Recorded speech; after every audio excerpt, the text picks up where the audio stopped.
No one's come to save you, have they?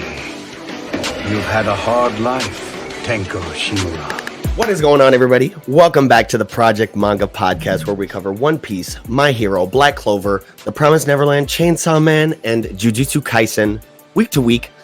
Back this week, again, covering Weekly Shonen Jump issue number 23. I'm your host, Eagle. What up? It's Kiko. Noxie. And Nickums. And as always, before we get started, we would just like to say go ahead and visit the link tree in the description box down below, where you can find the links to any and all of our online communities and also audio listening platforms you can listen to the podcast on if you would be so inclined. Also, links to donate to the podcast if you would be so generous. Also, go ahead and slap a like on this video real quick and subscribe to the channel. Hit that noti bell. With that all said, how you guys feeling about this week in Jump? It's break. It's been 2 weeks since we've seen y'all. Dude, that Been shit too is long. torture sometimes, bro. Like, It is. know what? This week was ridiculous to come back to. Hell yeah, Super man. good. And so was the last week. Kaisen. So was the Hero. last week after the break, but everything, I feel like, I don't know if it's because like mangaka have more time or whatever. Right, So, like, yeah. I don't know like what it is, but I feel like they have like less resources, because I feel like they're also practicing social distancing to some degree over there. So like They definitely got Oda in a bunker on yeah. with dudes handing him like sanitized sheets of paper Yeah. one at a time. They're coming Through in the hazmat door. suits. Yeah. They Yeah. got him in DEFCON 1, For real. whatever the DEFCON, equivalent yeah. for that in Japan is. Straight the fuck up. But yeah, dude, everything was incredible. Jujutsu Kaisen, the whole roster. Jujutsu Even Promised Kaisen. Neverland. Even Promised Neverland Yeah. was actually fine. Yep. You know, I mean, Promised Neverland, there was some aspects of it that I'm like, Yeah, no, I'm ready But, for that shit to be done. yeah, me too. yeah, Me there too, are for sure. definitely so many times throughout the life of this show where I'm so glad that we decided to put Jujutsu Kaisen in the first Dude, yes. that's- position, because they're like just going right into it, man. It's so hype. It's the best so many thing to weeks, and start it's with, just because like the energy Yeah. that we get from talking about Jujutsu Kaisen carries into the rest of the show, and like it creates Yeah. a momentum Exactly. that I feel like makes It was everything flow definitely really well. strategic the way we did it. And we were talking about it when we first started, and we were like, man, like, how are we going to order this shit? Yeah, I remember you were saying you really wanted to put Jujutsu last because it was like kind of your favorite, yeah. but we were like, man, One Piece is One kind Piece of gotta got to be be last last. of that. Yeah, We were like, Right. Jujutsu going at number one, because that shit definitely is slapping. Yes, yes. Let's do it. Let's. I'm Yeah, ready let's to just talk get get in there. right Let's into go, it. baby. Speaking Let's of go. it, chapter Hell yeah. 105 of this motherfucker, the Shibuya incident, part 23. Yes, Jordan. Jordan. Yeah, the Jordan Yo. chapter of the arc. Oh, who wants to Hell start? I mean,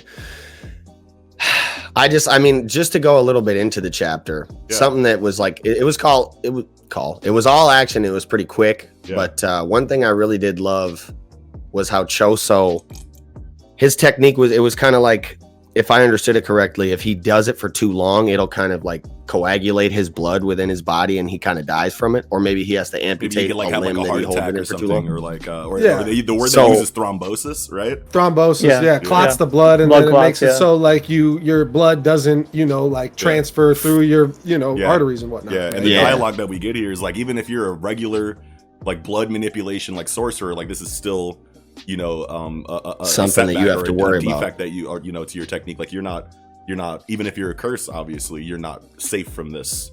Right. Yeah, potential- and for just this the way he potential outcome. acknowledges Yuji's strength, like, okay, he's more of a threat to me than me hurting myself with my ability right Yeah, now. this only I've hit got me to three figure it out. times. An ability. Yeah, this dude only hit me 3 times. Like I'm fucked up. Yeah, Right. yo, I was like, Yeah. oh shit. ah, And he's only man, been using Yuji's one got the arm the work whole this time. chapter, though. He's only been using one arm the whole time, and he's done Yep. this much damage. Like, Yeah. That's great Yeah. battle sense by Yuji, though, Yeah. to hold the left the entire Oh, yeah. time. Yeah. Yep.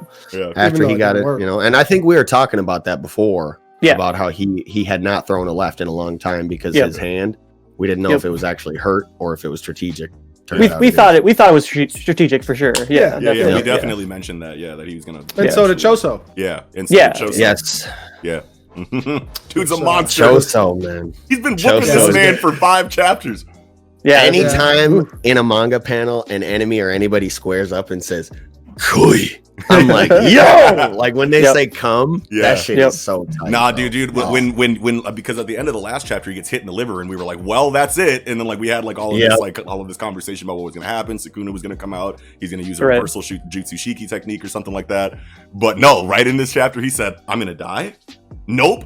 Boom. Then he did like the foot slam Yeah. on the ground, like, and Yeah. then just like ate it real quick, and then like went. That back was the into most hype stance. for me in this chapter. I thought that moment was where he like, like, let's it's like, go. no, convert the fear Yes. into energy and just go. It's like, Yes. oh yes. Yes. He's Well, I like, I love when now authors do understand that. my role. Mhm. That's Well, just, and yeah. that's been a principle about this, about Juryoku for a long time, is that your fear, is the driving force of Yeah. your Emotion, Juryoku. So, right? Yeah, It's like strong emotion generally. yeah. Yeah, Yeah. I'm pretty confident it's even been stated that fear is by far the strongest, Oh, sure. like catalyst or whatever you want to, but A little that's bit of that what's Sinestro great core is that energy for those comic book Yeah. readers.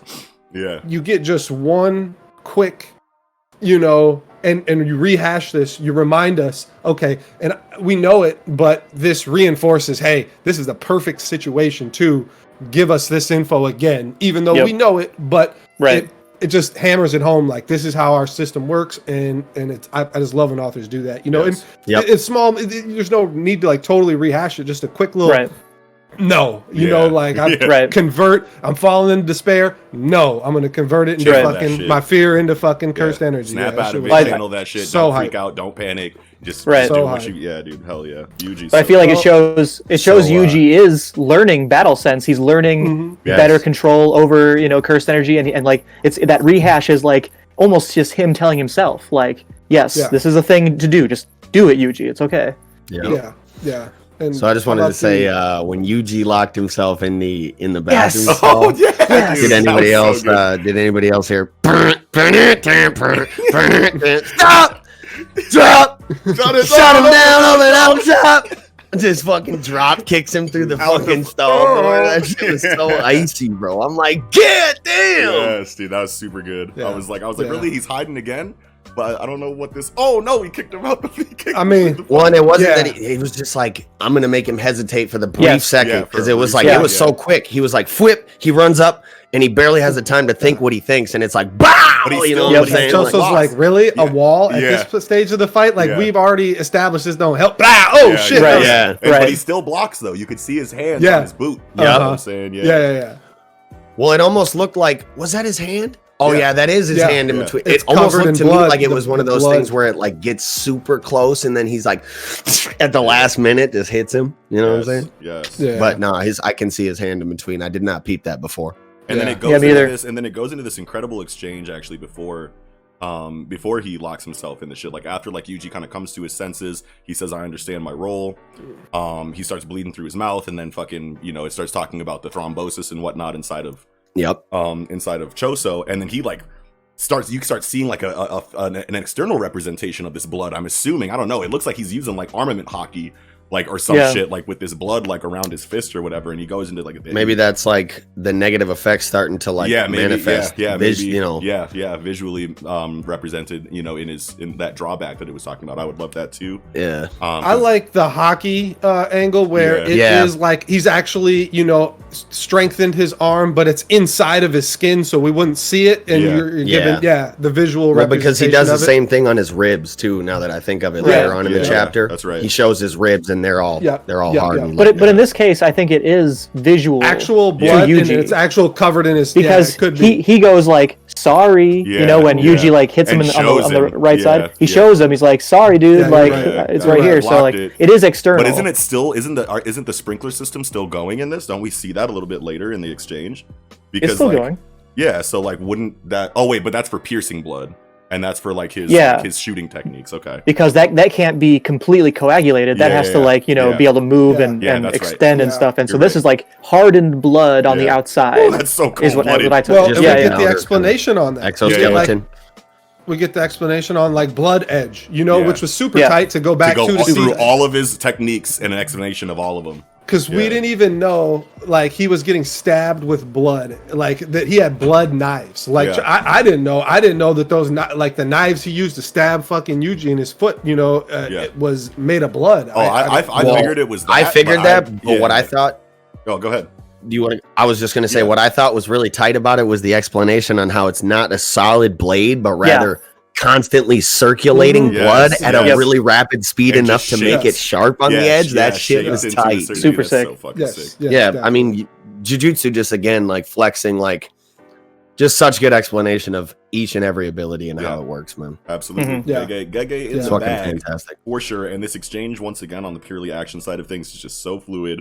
It's so cool to fucking see like hand-to-hand combat action like this inside of Jump, because I feel like no one's doing close quarters combat hand-to-hand action like this in Jump at all or anywhere close to it. No. So it, like, you're you know, right. and I mean, we see hand-to-hand combat in other areas of Jump, but it's not Yeah. it's not like this. You know Nothing. what I mean? Like No. before You're right. Seven Deadly Sins ended, I don't even think Seven Deadly Sins is Jump actually. Now that I No, think about it. it's not Jump. Yeah, No, it's, I forget that it's not. Kodansha. But yeah, it's Kodansha. But I mean, like, just inside of shonen manga right now in general, like anywhere that there is, you know, close quarters hand-to-hand combat, besides Seven Deadly Sins, I feel like no one was doing it this well. You know, Yeah. in the Maybe last really One long Punch time. Man, but, I mean, One Punch Man. Yeah, well, yeah. but a lot I of mean, times it's not like super. I don't think you get a lot of stuff like this where, you know, it's a lot. What I mean is a lot of it's pretty quick, I think. Yeah. Well, Yeah. no, you In get One it in Punch One Man. Punch Man when it's sparing. It's very sparing. Yeah, Like it's yeah. you know Yeah. you had was it Shiryu or whatever Seiryu, Is that- Rufus, Seiryu, yeah, yeah. Shit like that. Like you'll get a little bit, and that's just because Right. Murata's a goat. Yeah. Like, That's his but lane. yeah. One- But this Also, is it's every 'cause, like- chapter. This is every single Right. chapter. Yeah, Just exactly, about, you know. exactly. Anytime Yeah. there is a fight, it's something like this. You know what I Yeah. mean? Yeah. And that's really fucking cool. But going into this exchange here on page 9, I think it is. I want to talk to you guys about like the action that's happening in this page, because like I'm kind of confused of Yeah. like what's like being shown here. So we have Choso going in for like a 360 degree like leg sweep, right? And then it looks like he like, it looks like it, yeah, right? It looks like he meets resistance. It looks like he meets resistance on Yuji's leg. But then the positioning in the panel after that, it's like, okay, how are Yeah, these because guys Yuji around Yuji- it looks like. Yeah, Yuji has spun 180, where Well, in Choso what- in, has like- spun 360. Right, but He's got he's- hit in the left leg and turns this way, and you know, Yep. and he's He stopping kind of himself blocks from- it, I'm saying Yeah, he's kind of. but it spins him around, and the wham, I think, is his Yeah. arm slamming into the stall door Yeah. as he spins. Okay, Yep. so then this like this illustration here, you know, you see like this curved illustration like technique right here, to the bottom right of the exclamation point bubble, and it looks like it's implying that Yuji's movement was like counterclockwise. You know what I mean? Like you see that like wave of like movement technique or like or movement illustration right there. Like it makes me feel like Yuji moved counterclockwise after their legs met. In which Under case, the double exclamation point, is that what you're talking about? Directly to the right like, of the to double right of it, exclamation like, point. you can see like a curved wave. It's touching his implying- hand. Oh yeah. I guess I see. It looks yeah. like it could have been Choso's foot. Yeah, sweep on the Choso's ground foot right there. sweep. Yeah. But Choso has his own like movement Yeah. illustration. I do agree with you, Noxie, that does appear It looks like to be yeah. a circle that Yeah. you can only make that turn Yeah. counterclockwise to us, where Right. he moved clockwise. So it Yeah, also- he moved clockwise. so- We so- think he moved clockwise. Yeah, so Choso is going to a counterclockwise 360 degree leg sweep. Yep, And yep. Yuji is stationary when this kick collides with his leg. Yep. Okay, And now then now here, all of a sudden Yuji has his back to Choso when he was facing Choso before, and now Choso is facing Yuji's like it's just a weird like movement. I just- feel like. I think I can piece this together. So Okay. you have to start at the top right of this page, Okay. right under the bubble that says below. Yeah. Yuji's left foot is in front. Yes. That's his left foot. Yes. And so the kind of motion line on the bottom of the page is actually left foot moving kind of maybe more than 180 degrees, maybe like 200 degrees. Oh. So it's like he's kind of like this, like left foot in front, right foot back, and he's- he's moved this way, Oh, And he's Clock- fighting clockwise. against the leg Oh. sweep. He's fighting against the leg sweep, is what you're saying, right? Yeah. Like his own leg is powering through the leg sweep, and wouldn't that make Choso spin the other direction? That's what I'm saying. And No. what I was thinking is that, like, okay, Yuji's going clockwise to block the counterclockwise leg sweep. The resistance is met, and both of their forces are spinning them backwards in the opposite direction. I don't think so. Yeah, that's what I was trying to think it was. I think there. Okay, so if you take in the bottom panel, there's the wall of doors on the right. Yes. So let's talk about towards the doors or away from the doors. Choso is facing towards the doors. And he kicks Yuji's left foot, pushing And him follows also towards the doors. Okay. Yes. Which that makes that movement you're seeing in the bottom left. Yep. His left foot is going towards the doors in a circular motion, and he kind of goes 180 degrees towards the doors, and Choso goes 360 degrees towards the doors. For anyone who's like real quick, for anyone who's only listening to this on like Spotify or Apple, sorry, because there's a lot of like hand motions that we're making right now. Yeah. Like you might want to come back to YouTube to like if you really want to make sense of what we're trying to say about this scene. But sorry, Eagle, go ahead. But I think to talk about the scene in a little more abstract terms, I think this is just another example of how it's the fight scenes in this manga are very detailed, very intricate, and you actually do have to look. You can tell exactly what's happening, but you do have to like look pretty closely at sometimes because it's so fast paced as well. Right, You're not like showing every angle 3 different ways. It's just like do this, and it's like really quick and dynamic and nicely drawn, I think. I mean, especially even on the page before, the bottom left panel of page 7, where it's like multiple like like it's hard to tell what's going on there. But last thing I gotta say about this, what Nick was saying about where Yuji's left foot was placed is basically where Yuji's left foot is at when it gets kicked by Choso's sweep is the beginning of this arc on this bottom panel that you're wondering about. It gets swept like that. Okay, I see it. And he gets spun around and just fluidly grabs the door and then stops himself on the door. Bitch. Fuck yes. Yeah. The wham could be him stopping on the door frame. Yeah. Very I'm with you guys. Very good. I'm with you guys. Yeah. Oh man! And after that, shuts him down. And then after that, bro, oh my god! When he locks himself in the bathroom and then drop kicks the door out, he fucking hits him with a Rey Mysterio technique, grabs his fucking legs around his neck, and then flings him over. Yeah, the Hurricane Rana, baby. Yes, bro. Oh my god! You gotta have a luchador technique in the bag, for emergencies. Hey, luchador Hurricane Rana lands more than Booker T axe kick, guaranteed.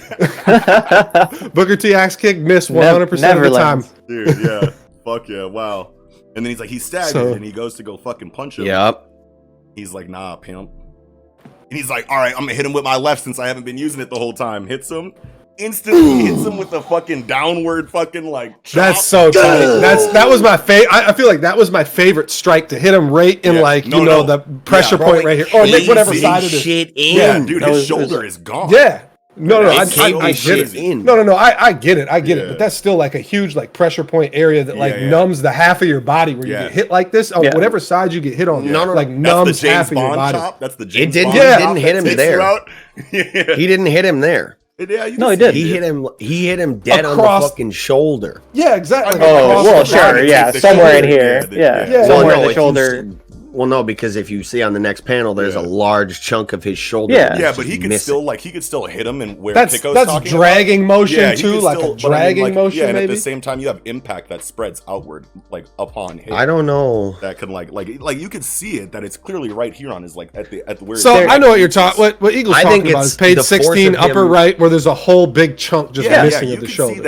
I think it's the force of him just hitting him with an object so hard, so fast that it just like crinkles his shit in like a pop can. Yeah, for sure. What I'm saying is I don't see why if he hit him in this area.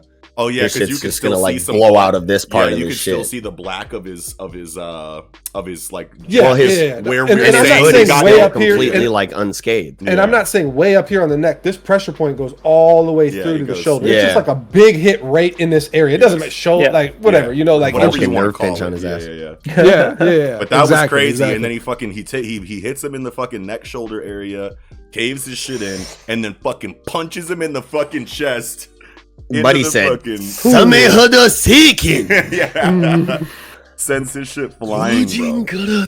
Sends his shit flying, bro. And then this dialogue that we have here where Choso's like, damn, you're still breathing. All right, well, when you get to the other side, make sure you apologize to my brothers for me, bitch. For real. I was And so like, here's shit. Yeah, Here's where we're getting to a part where I have a question for y'all. Yeah, so for sure. I got a lot to say about the next part. yes, Yeah, I'm very hopeful you do. So like it says, at that moment, a memory was born inside Choso's brain of a past event that never happened. Is this I got three and possibilities. is this an ability? Is this actually Yuji's I got three ability that is possibilities. awoken Yeah. in this fight? Let me go first. I think so. Let me go first. So Okay, go this ahead. is the second time we've seen this dialogue. This is the second Okay. time in this story Yeah, Toto. that we've seen this exact dialogue, right? Toto, right? Right. So we saw it with Toto. And I can't remember which arc that was. I don't want to say that it's Goodwill Event, but like I'm pretty sure it is because like that's when they were fighting, right? yeah. It's got to be the Goodwill Event arc, yeah. But this is definitely is playing back to that moment, right? So and you want to know what? Actually, I know I said I wanted to go first, but Kiko, you should get in your bag first because I want to hear what you have to say before I say what. I was gonna say I got three things, but I'll go along line with the one that you are going with. I feel like already, at least what I got. So yeah, I think. Well, it's hard to say which one of these three that I really think the most. But just that. I do want to say real quick that I don't think this is an ability. To answer Nick's question. So okay. Could it be memory manipulation that shows Yuji's death as genjutsu? Like as Yuji places thoughts into their mind and as a genjutsu to show, hey, you've won the fight already. Drop your guard. But this is a memory, so like it's hard to say that that's what this is and right now. I mean, maybe that's what it could. Yeah, if that is that's what's what happening, I'm thinking. That's like Endgame. How does it link back to Toto if this is what's happening? Well, yeah, I know that was kind of like the first one where and this is good for me because I feel like this will circumvent Talk No Jutsu here because that's kind of what we're feeling like we're getting up to, and I would really like just Yuji to win on his own merit with his own ability, no Sukuna, none of that shit, for sure. So me too. So that's kind of where like I want to lean towards this, but thinking back to Toto, it feels like he knew this ability was hitting him and he self-induced it, to like make it happen. Like could have maybe resisted it, like if you're strong enough to get out of a genjutsu or whatever, you could, kind of thing, and he let it like happen to him anyway. But that I don't know, like, because I also kind of think that maybe that was Toto's ability too. Like I'm kind of on the fence where like if just in his own mind that he has this thing and that he could use Boogie Woogie in a sense where it doesn't have to teleport just physical objects. It could teleport a memory, false memory. And then this one was for Eagle too, by the way, for Toto to jump in on this fight and get involved, right? Yeah. Like that's at the same time, it's like I can't remember the circumstance. Like I remember like when the Toto scene happened, it kind of like was like kind of gaggy at the time where it was like he had like a memory. He had like a memory of him and Yuji being like best friends and whatnot, and, like frolicking around and like oh no about me, so no, or whatever the fucking like Robin Big like opening like theme song music was. It was like some shit like that. That I pictured back when I was watching it or back when I was reading it for the first time. But then like now, it's clearly not a gag. They're like they're reusing it. It's definitely not like, I mean, it was funny back then, but like now like this is actually a phenomenon that like seems to be. Obviously, if it's going to happen twice, this is a sorcerer, thing that could happen.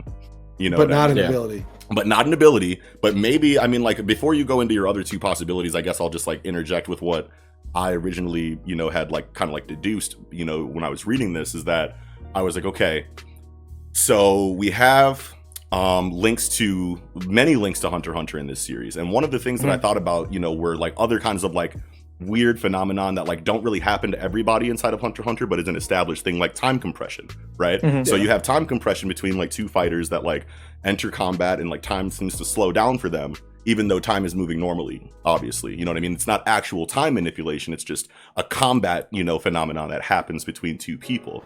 So in this situation here, I kind of like attributed it to like malice sickness, I guess is the term that I'll use. You know what I mean? So like when Sadaso kidnaps Zushi in Heaven's Arena, And then Killua was like, all right, bet, yo, I got you. I'm gonna throw the fight. I'll see you at the fight. I'm gonna throw it for you, bro. Go back to your, and then Sadaso goes back to his hotel. Killua fucking like goes into his hotel, and then Sadaso sits in front of his mirror, and then and then you get that scene where Killua like stabs him in the forehead. Right. And cuts his face down the middle, but then that didn't actually happen. It was just the aura of malice making him think that he had died. You know what I mean? Sure, yeah. Sure. You know what I mean? So I'm attributing it to a situation like that. Like maybe this is Jujutsu Kaisen's form of malice sickness, is what I call it, I guess, because Choso, either Sukuna's gonna come out here and you know, and he's just like feeling like death is imminent in him, and so he's gonna get like the non-existent memory might be from when his brothers died. Like we might see like the non-existent memory, you know, that he's having here could be like him being shown his brothers dying at the hands of Yuji and Nobara, because he wasn't there, so he could get that memory and be like, why am I seeing this? And then all of a sudden it's because fucking Sukuna like comes out and crushes him.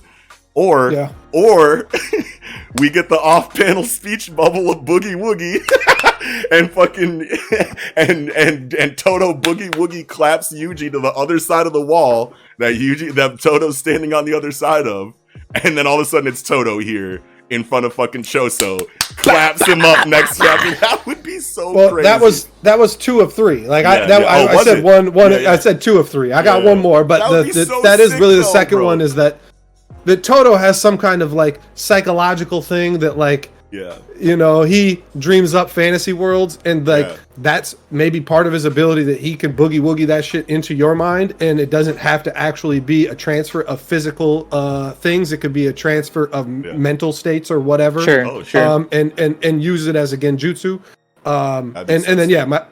And my first one was just the fact that I don't want anything other than Yuji to win. So I was, you know, like, hey, is this something that he's doing, some kind of I won't call it innate or passive. It's something just something he's doing without being aware that he's doing it. You know, like and he did do that against Toto, and it is like his own manifestation of a technique, because even though Gojo said very firmly that he's not going to develop a technique and that he needs to somehow, like, you know, take in Sukuna's ability somehow, or just have, you know, Juryoku in his martial arts and be a hand fighter entirely. But at the same time, it's like I feel like the ship has sailed on Yuji winning this fight on his own at this point. You know what I mean? He's got no shoulder, he's got no liver, he's just got fucking like, he's clearly losing consciousness here. So like, you know, if this is going to turn into Yuji winning, then he's either going to have to use reversal Jutsu Shiki, which I would assume is going to have to take some time for him to do. And if that's the case, then like someone's going to have to come in and save him. Probably Toto, implied with this dialogue that we have here at the end of the chapter, or Sukuna's going to activate. It's one. I feel like it's one of those two things. But let me just say now, Mike, I don't know if do you still have your third option to go through? I want to let me jump in, because I just want to like reinforce your first one, or rather, like based on what Noxie's been saying, what you've been saying, like I actually really like the idea that this is an ability, it's Yuji's ability, and he already used it against Toto. Like the reason that Toto loves him so much is that he used kind of a manipulator technique on Toto to be like, we're best friends. And he's using this on Choso, and Choso is about to be his best friend. Now, I think that'd be super tight. Whoa, wait. Now, circumvents talk no jutsu. That's exactly what I was trying to say. Manipulator abilities can be like talk no jutsu, but if you, as long as you explain them, it's not talk no jutsu. Now, the question becomes, I agree with you. Yuji is too injured. He's too injured. How will he get out of the injury? Now, to get around the kind of crummy situation that Sukuna just comes in and beats Choso and heals Yuji. Done. I don't think we want that. But you could have Yuji beat Choso, then pass out, then Sukuna heals him, but doesn't win the fight for him. He just makes sure he doesn't die. You know what I mean? So I think that would be fine with me as well. That's better, definitely. If Sukuna's going to be involved, I would rather have that, because it's just Sukuna's already been involved twice, and sure, once Yuji was dead, and that's, you know, a very unique situation, so you might not want to count that one. Right. But I just don't want him to have a fucking, you know, Nine Tails win button, man. I just don't want it. Real bad. No, I agree. don't want a win button. Totally agree. I'll be real mad. Well, and I've always been a little confused about like Sukuna's motivations when it comes to that. Right, because Sukuna is clearly going to activate if Yuji is going to die. Like that goes against Sukuna's if, I agree. If like, Yuji dies, does he die or does he get released? Yeah, exactly. Like Sukuna does not want Yuji to die because we don't know that, do we? Mean, yeah, I feel like we no, do know but that. what Eagle's saying, like, does he die or does he get released? If Yuji dies. Yeah, if Yuji dies, does Sukuna die or does Sukuna break out? He dies, right? Because the whole from the very beginning. Yeah. What they're trying to do, have him eat all of them. You kill Yuji, he dies. Yeah. Sukuna dies. Yeah. Okay. Yeah. That's, that makes sense. That's what I'm saying. You know, and it's like, so obviously we don't want it to be a Kurama win button, you know, a Nine-Tails win button, obviously. But at the same time, it's like, if Yuji dying is going against all of Sukuna's plans too, so he's not going to let him do that. But like, no, I'm not saying it wouldn't make sense. I'm just saying we don't want that. But at the same time, like, we don't want it to be like a relationship where they're like fist bumping and being like bros and shit about it. You know what I mean? Like, they can still be at odds with each other, even though Sukuna has to come out to save his life. I feel like even if that did happen, it still wouldn't be Naruto. You know what I mean? Like, I mean, but to bring up our stakes conversation, like this, I think the stakes conversation. Yes. There's obviously very high stakes in Jujutsu Kaisen, but like it would make me feel a little worse if I knew that every time that Yuji died or was going to die, he just won't, and that's just the rules, and I would be upset about that. That's why I highly prefer that someone comes in to save him here. We get the boogie woogie, we get the clap switch, you know, and from the other side of the wall. I just want to remind you guys though. I just want to remind you guys, though, that Yuji, we have no idea what his background is. Just because he hasn't had a fucking Juryoku technique right now, is that like in stone that he can't develop the Genjutsu technique? No, because he has fucking, you know, Jujutsu sorcerer lineage, right? We don't know it, but why would we not know his parents at all? And when his grandpa tries to give him like a serious talk, like, hey, I really want to tell you about your lineage, and Yuji's like, no, I don't need none of that. You just keep that, grandpa. I don't need that. Sure. That's important. Yeah, like, 100%. That's definitely fucking, you know, like, so Yuji's a Gojo? No. He might. He's just got some genjutsu of some kind, you know, like that's what I want, and I want him to be able to, and I don't want him to win Choso over. I want him to use the genjutsu, even if it's subconsciously, use the genjutsu to put himself in the position where he can one-shot win, and then he's laying there dead, and maybe Sukuna revives him, maybe Nanami or somebody comes in and picks. Definitely, somebody got reversal Jutsushiki to. Or no, he does it himself. He's just like the fight's over and he's sitting there healing himself in a reversal Jutsushiki while someone either comes in to save him and finishes the fight for him against Choso while he's sitting there like regenerating, But I think we can all agree that the last thing we want is a Sukuna activation here. Right. Yeah. You know what I mean? And So Kiko, what is your? Yeah. I was just saying last thing, and I still do have a third possibility. But Sukuna being activated, as long as it's not a win button, and you see some kind of like serious detriment to Yuji if he does come out too, that's fine with me too. Where it's like, okay, I had to come out to save you, but now I get 2 hours, or what was the time frame? I don't remember the time frame that Sukuna gets to snap and say, Isn't it just a minute? Maybe it's just a minute. I get 5 minutes now. I get 5 minutes now. Yeah. If there's stakes in that way that Sukuna is actually taking over part of his being, that's fine. I'll take that. Like that's fine. If Sukuna's going to show up, I'll take that, and that's okay. That's like the only way I'm gonna be happy with Sukuna showing up here. And obviously he has to show up again at some point. I just don't want this to be it. And I want it to be bigger than this. The whole malice, like sickness, like thing, like idea that I have in regard to like why Choso is getting this non-existent memory dumped into him, maybe because it's a premonition of death, because Sukuna is going to come out to attack him. That would be really fucking, like, even if it is like Sukuna coming to save the day, like that would be a really cool fucking like concept to get like fleshed out that we've seen before in the series. M.A.N.G.A obviously takes continuity very seriously in the story, so whenever there is like an unexplained phenomenon like this, we can be pretty confident that the author is going to explain it and give us the exposition that we need for it to make sense inside of the lore. So I feel like that would be a really good opportunity to have Sukuna activate here, so that we can get that link to that Toto scene fleshed out, and like know that like this is a something that happens, you know, in Jujutsu sorcerer fights sometimes, where Sure. you have a premonition of death because malice is imminent. Like malice is being hit. You're getting hit with like an oppressive wave of like bad energy is entering you, and something bad is going to happen to you. So you are getting a memory that you don't have before, you know, like flooded into your mind, like leading, like maybe it's like your life flashing before your eyes, but I mean, it would be his life, so obviously it would be his memory. I don't know exactly how to explain it, but I feel like if this is what happens in these really high stakes, like drawn out, like bare knuckle brawl fights that are like reaching their climax, that like it's like, okay, I'm gonna die here. This is why this phenomenon is happening. I feel like that would be really sick. Sukuna activates, evaporates him, whatever, you know, but I feel like it would be a cool conclusion to Choso's character arc for him to see in real time how his brothers died before him too.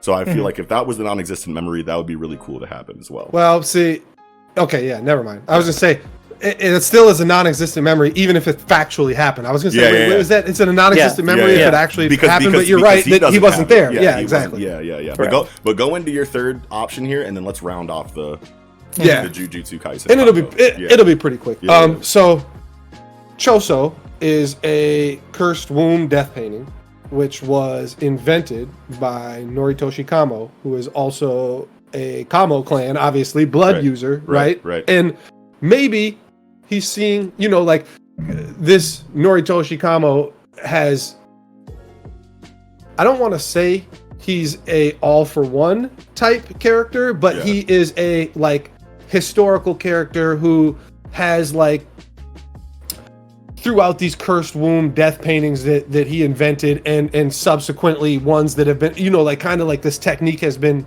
passed through, and that he's just seeing like some old Kamo shit maybe, and that we're gonna get like this big, you know, Kamo thing, which I would be fine with me. It might seem a little out of place, but I'm still just kind of wanting that connection between, because these cursed womb death paintings and the fact that this guy is a full Kamo, that there has to be some fucking connection eventually, and that's why I was like, you know, if he has some kind of memories that he's going to see all this, I don't know, some other shit that's not related to this fight right now, but pertains to something else, that would be good. But obviously we don't know what that is, and that's wildly speculative. I feel like we could talk for an hour about what this non-existent memory is going to be.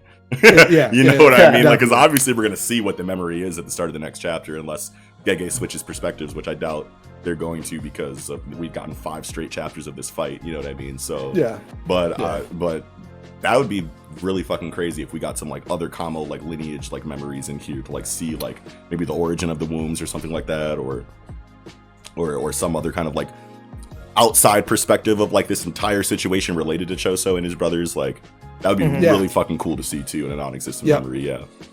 Definitely. Absolutely. So nice. That's it. Yeah, I'm good. Yeah. So, with that, then let's get right into Chainsaw Man, chapter 68. Wow. Dark Power. Wow. This chapter, Chainsaw Man is going crazy Man week does after not stop. week. It doesn't lose its momentum in this arc. It's all crazy.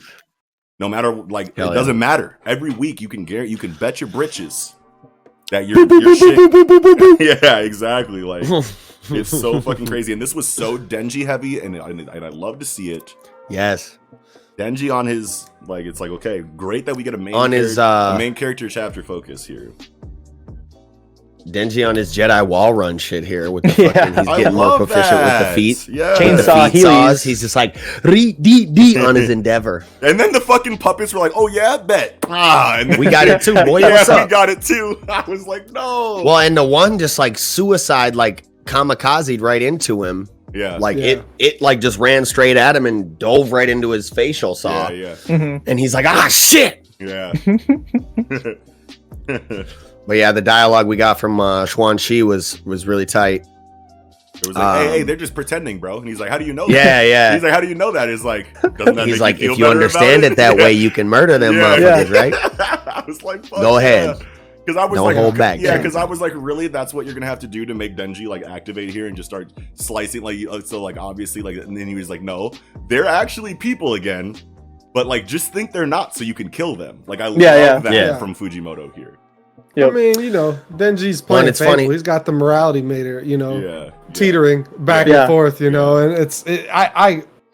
I loved it that he's still holding on to it where, the hunter devil or whatever the hell she is. Ignorance is bliss, right? Ignorance is bliss. Yeah. Arrow Just devil, another yeah. good example of like, we were talking a week or two back about, well, probably 2 or 3 weeks, maybe 4 back about with the Kishibe and Quan Chi conversation.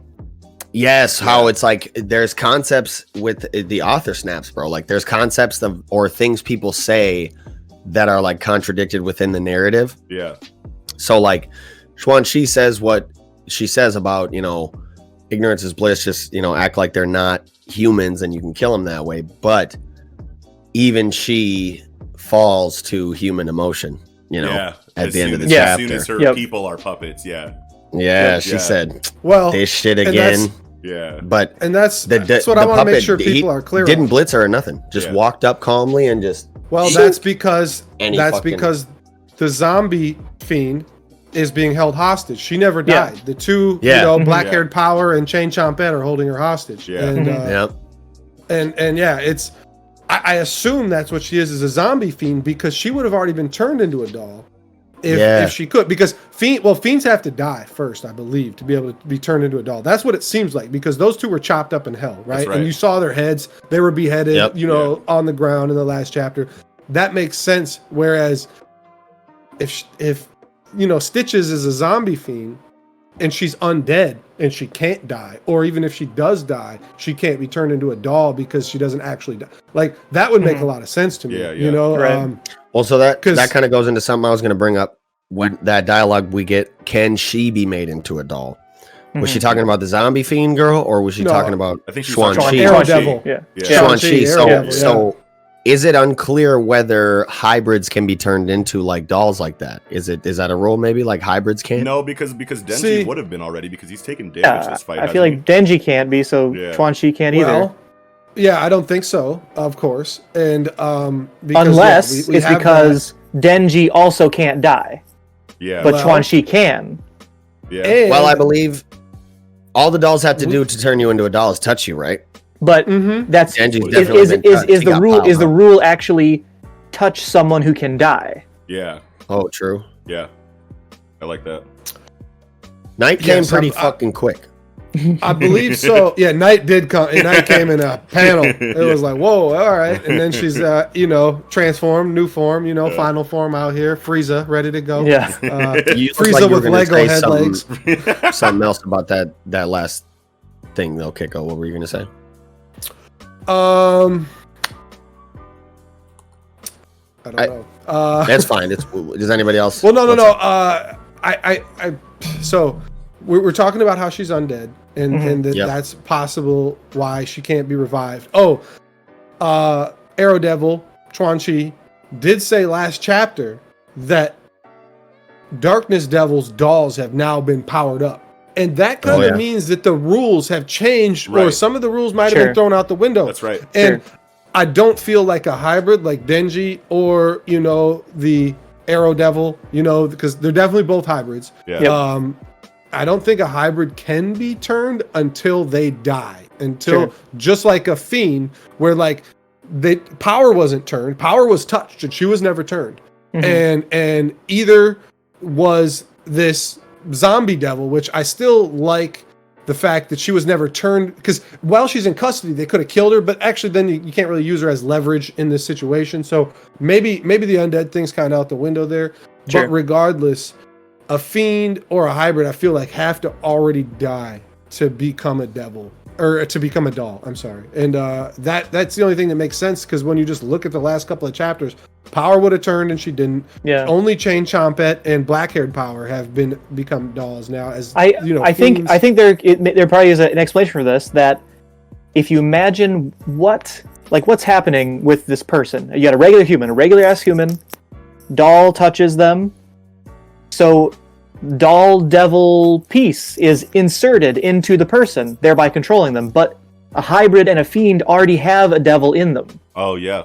So there's no room left. Yeah. You know what I mean? Yeah, like there's no room for more control it's kind of like from the doll. manipulator rules and Like a Exactly. Yes. Yeah. Manipulator Yes. rules. Only one person can manipulate at a time. Exactly like that. Yeah. And so that's why I think, so I do think that they can't unless they're dead, because the dead would mean the devil has gone to hell.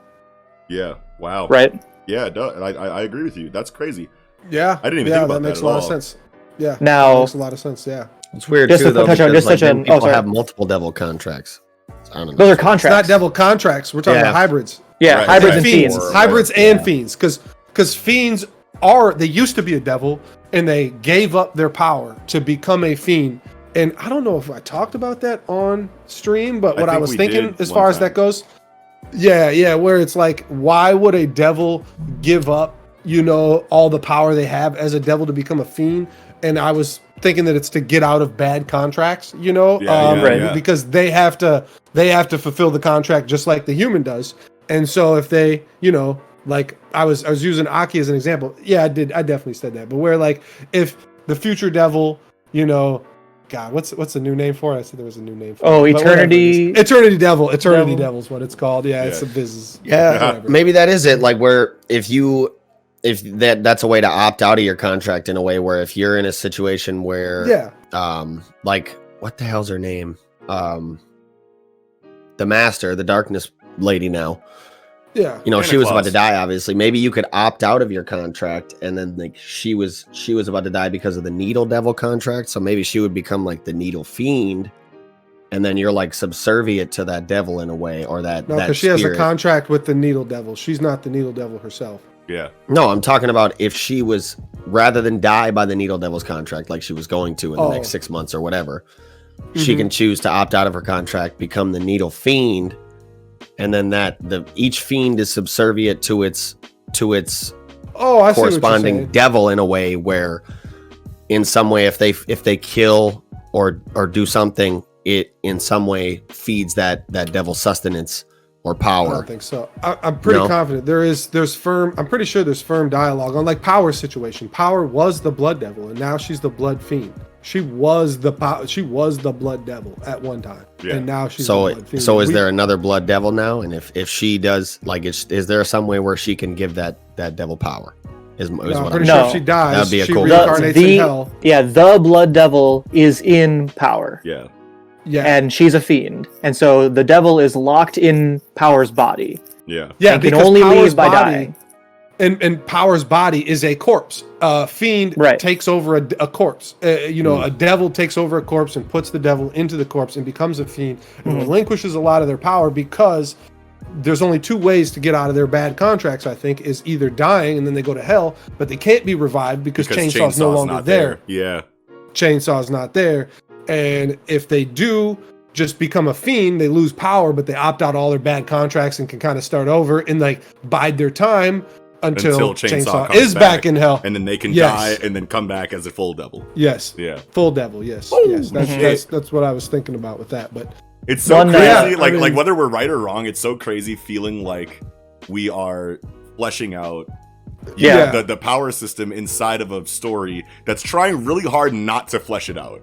Yeah. You know what I mean? Oh, yeah. Yeah. It's like Exactly it's like Fujimoto, But the rules are there. The continuity is there. Yeah. Like, and maybe Yeah. Fujimoto's like, let's see if anyone can figure this out. You know what I mean? And if Yeah. that is the case, then that's really fucking cool that people are telling us, yo, I understand Chainsaw Man a lot more, at least I think I do, from watching your show. And then us I would being hope the so, ones that yeah. have the conversation that makes us think that we are making sense of something that is very heavily reliant on visual storytelling and piecing these things together. It's just a really cool fucking feeling. If we are right, if we're Fujimoto's wrong, going to send us I think a we present.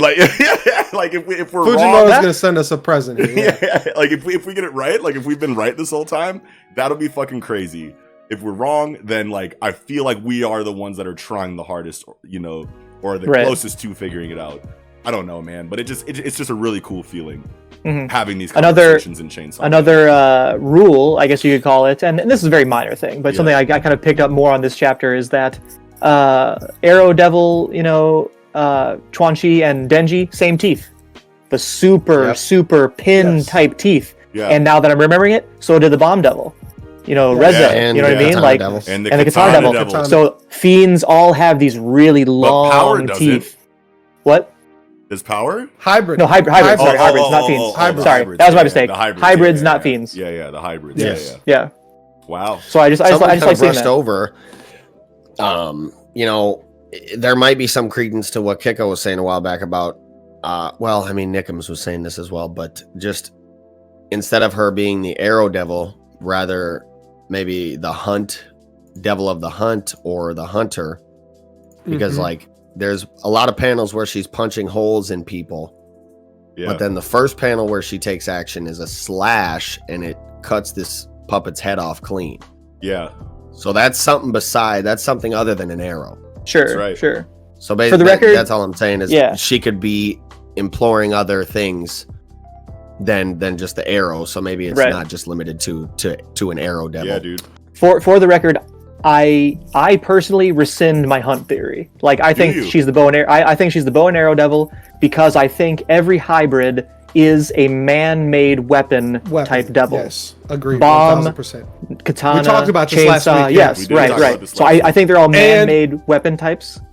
Well, and But I was saying last what week. if the hunt? What if the hunt is a man-made concept? So then maybe it's all man-made not. concepts. It's but definitely but it's not because it's predator. right. prey No, right, it's not. right, right? right. Yeah, predator Yeah. prey. But Yeah. no, but like, remember last week I was telling you, like, so my theory on it is that the reason she's the oldest devil hunter is because she's the oldest weapon. You know, it correlates, Right. known to man, the oldest. Right. And whereas, you know, Denji and Retsei were a bomb and a chainsaw, they're newer fucking, you know, man-made weapons. The gun devil is right here at the sweet spot at like, you know, 30 years old, 30, something like that, where he's in between the hunt devil, you know, the arrow devil and Denji, where that's why he is the strongest, because he's in that sweet spot and he's had his time to, you know, cultivate his technique and whatever else. And that he's also a hybrid, that I don't think he's actually a devil. I think he's a hybrid as well. Okay. Oh, you think so? Yeah. Aren't those the strongest ones always? Kind of Seems that seems way. like it, right? Yeah. Except for the darkness Yeah. devil, who's like pure devil. That was in hell. So it's Yeah, probably, that was in hell though. Well, and Was it's a- the darkness devil And it's a like in- carnal fear. And it's a carnal and fear. primal Yeah, fear. yeah. Yeah. Primal carnal. Primal yeah. fear. Yeah. Yep. Yeah. All right. Well, I think. That's, Oh no, we got that's one. I all got had one more for thing to Chainsaw. talk. I got one more thing Yeah, to talk yeah. about because Yeah, I mean, we it gotta goes talk about into, the it goes end, into right? darkness. Yeah, the end. Yeah, it the goes end. into darkness, and Denji on his galaxy brain shit says bet, douses himself with the fucking petrol, and then lights himself on fire, bro. This is so cool, dude. Because And yeah, this last panel's crazy. Got the chainsaw digging in their neck it's and like- shit. Yeah. Like, yo. and it's like I feel like, and I made a comment last week about how like Denji's like the Wolverine of the story, where he's just like meant to be like a meat shield and take all of this damage, so you can see, you know, like someone that matters being fucked up, you know, in some kind of way, kind of like Wolverine is like used in like certain areas. And it's like I feel like Wolverine has done this shit before, you know what I mean? Yeah. Like I can't remember specifically, but like I bet you'll find It would not a fucking, surprise I me. bet you'll find a fucking comic where Wolverine has lit himself on fire or has been on fire while fighting somebody before, and it's really fucking cool to see that in Chainsaw Man. Nazi like- been hanging out with those Europeans and those Australians on Twitter saying petrol. He's got the petrol on him, you know. I feel like we're gonna get Fuck a. petrol. We're gonna get Is a. this fucking Top Gear? He Like, is this ain't- literally covered in petroleum. I feel like we're gonna get a comedy panel of Denji like after this is over, of him like what's that red face dude from the Marvel Cinematic Universe of the comics? Red Skull? that is in the Captain America. Red Yeah, Red Skull? Skull. We're gonna Yeah. get like a panel of him like Red Skull. He's gonna be all burnt up. He's gonna be like with like half his face burnt off, his eyes like falling Or it out. could just and be like shit. He's fucking all Ghost burnt up. Rider. It could be like Ghost Rider where he's just a fucking skull because his face Yeah. is burnt, Yeah, but he's still on fire. Yeah, that'd be tight. Oh hell yeah! That'd But be yeah, tight as hell. I just wanted to say one more thing about that last. No, yeah, I was gonna say if you Power were of for light. sure. Yeah. But see, no. One more thing, because this goes back in what we were talking about when Makima came to hell, and you could see like light sources like illuminated like on like the parts of her body that were getting through to the darkness devil, and it was illuminating those like, you know, skeleton like corpses or whatever that like you couldn't see before, but then the light like shone on them and it showed those people attacking or those things attacking everyone in hell. Yeah. When Denji was like, When Have the he- chains, the chainsaw, ting, ting, ting, ting, ting, ting, and sparks, and the sparks, yeah. illuminated the area, and you could see these things like, oh, light, Yeah. you know, Yeah. all fucking. And they were all links pointing to together. the sparks, like, turn Yeah. that shit off, turn that shit off, turn that shit off. Yeah, dude. Yeah, yeah. Oh, dude. love it. Okay. Yeah, I'm good. That's all I have. Well, Me too. Me too. let's move right into then The Promised Neverland, chapter 176. We're home.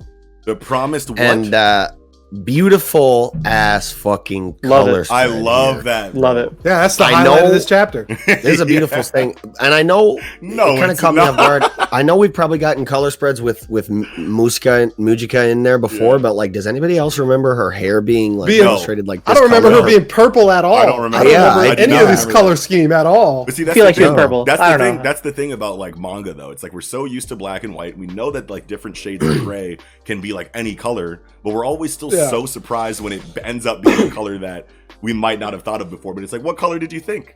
I don't have an answer from before we So- actually I thought had a purple. visual representation. Yeah. Here's a Did you, good Nick? question. Did you think purple for real? Yeah, that's that Well, she I looks think totally we've like I seen her imagined. it. illustrated. That's in amazing. I think illustrated she's. before. I think it's been colored before. oh, it's But I just can't remember if it was purple. It just kind I'm- of was like, I was like, what?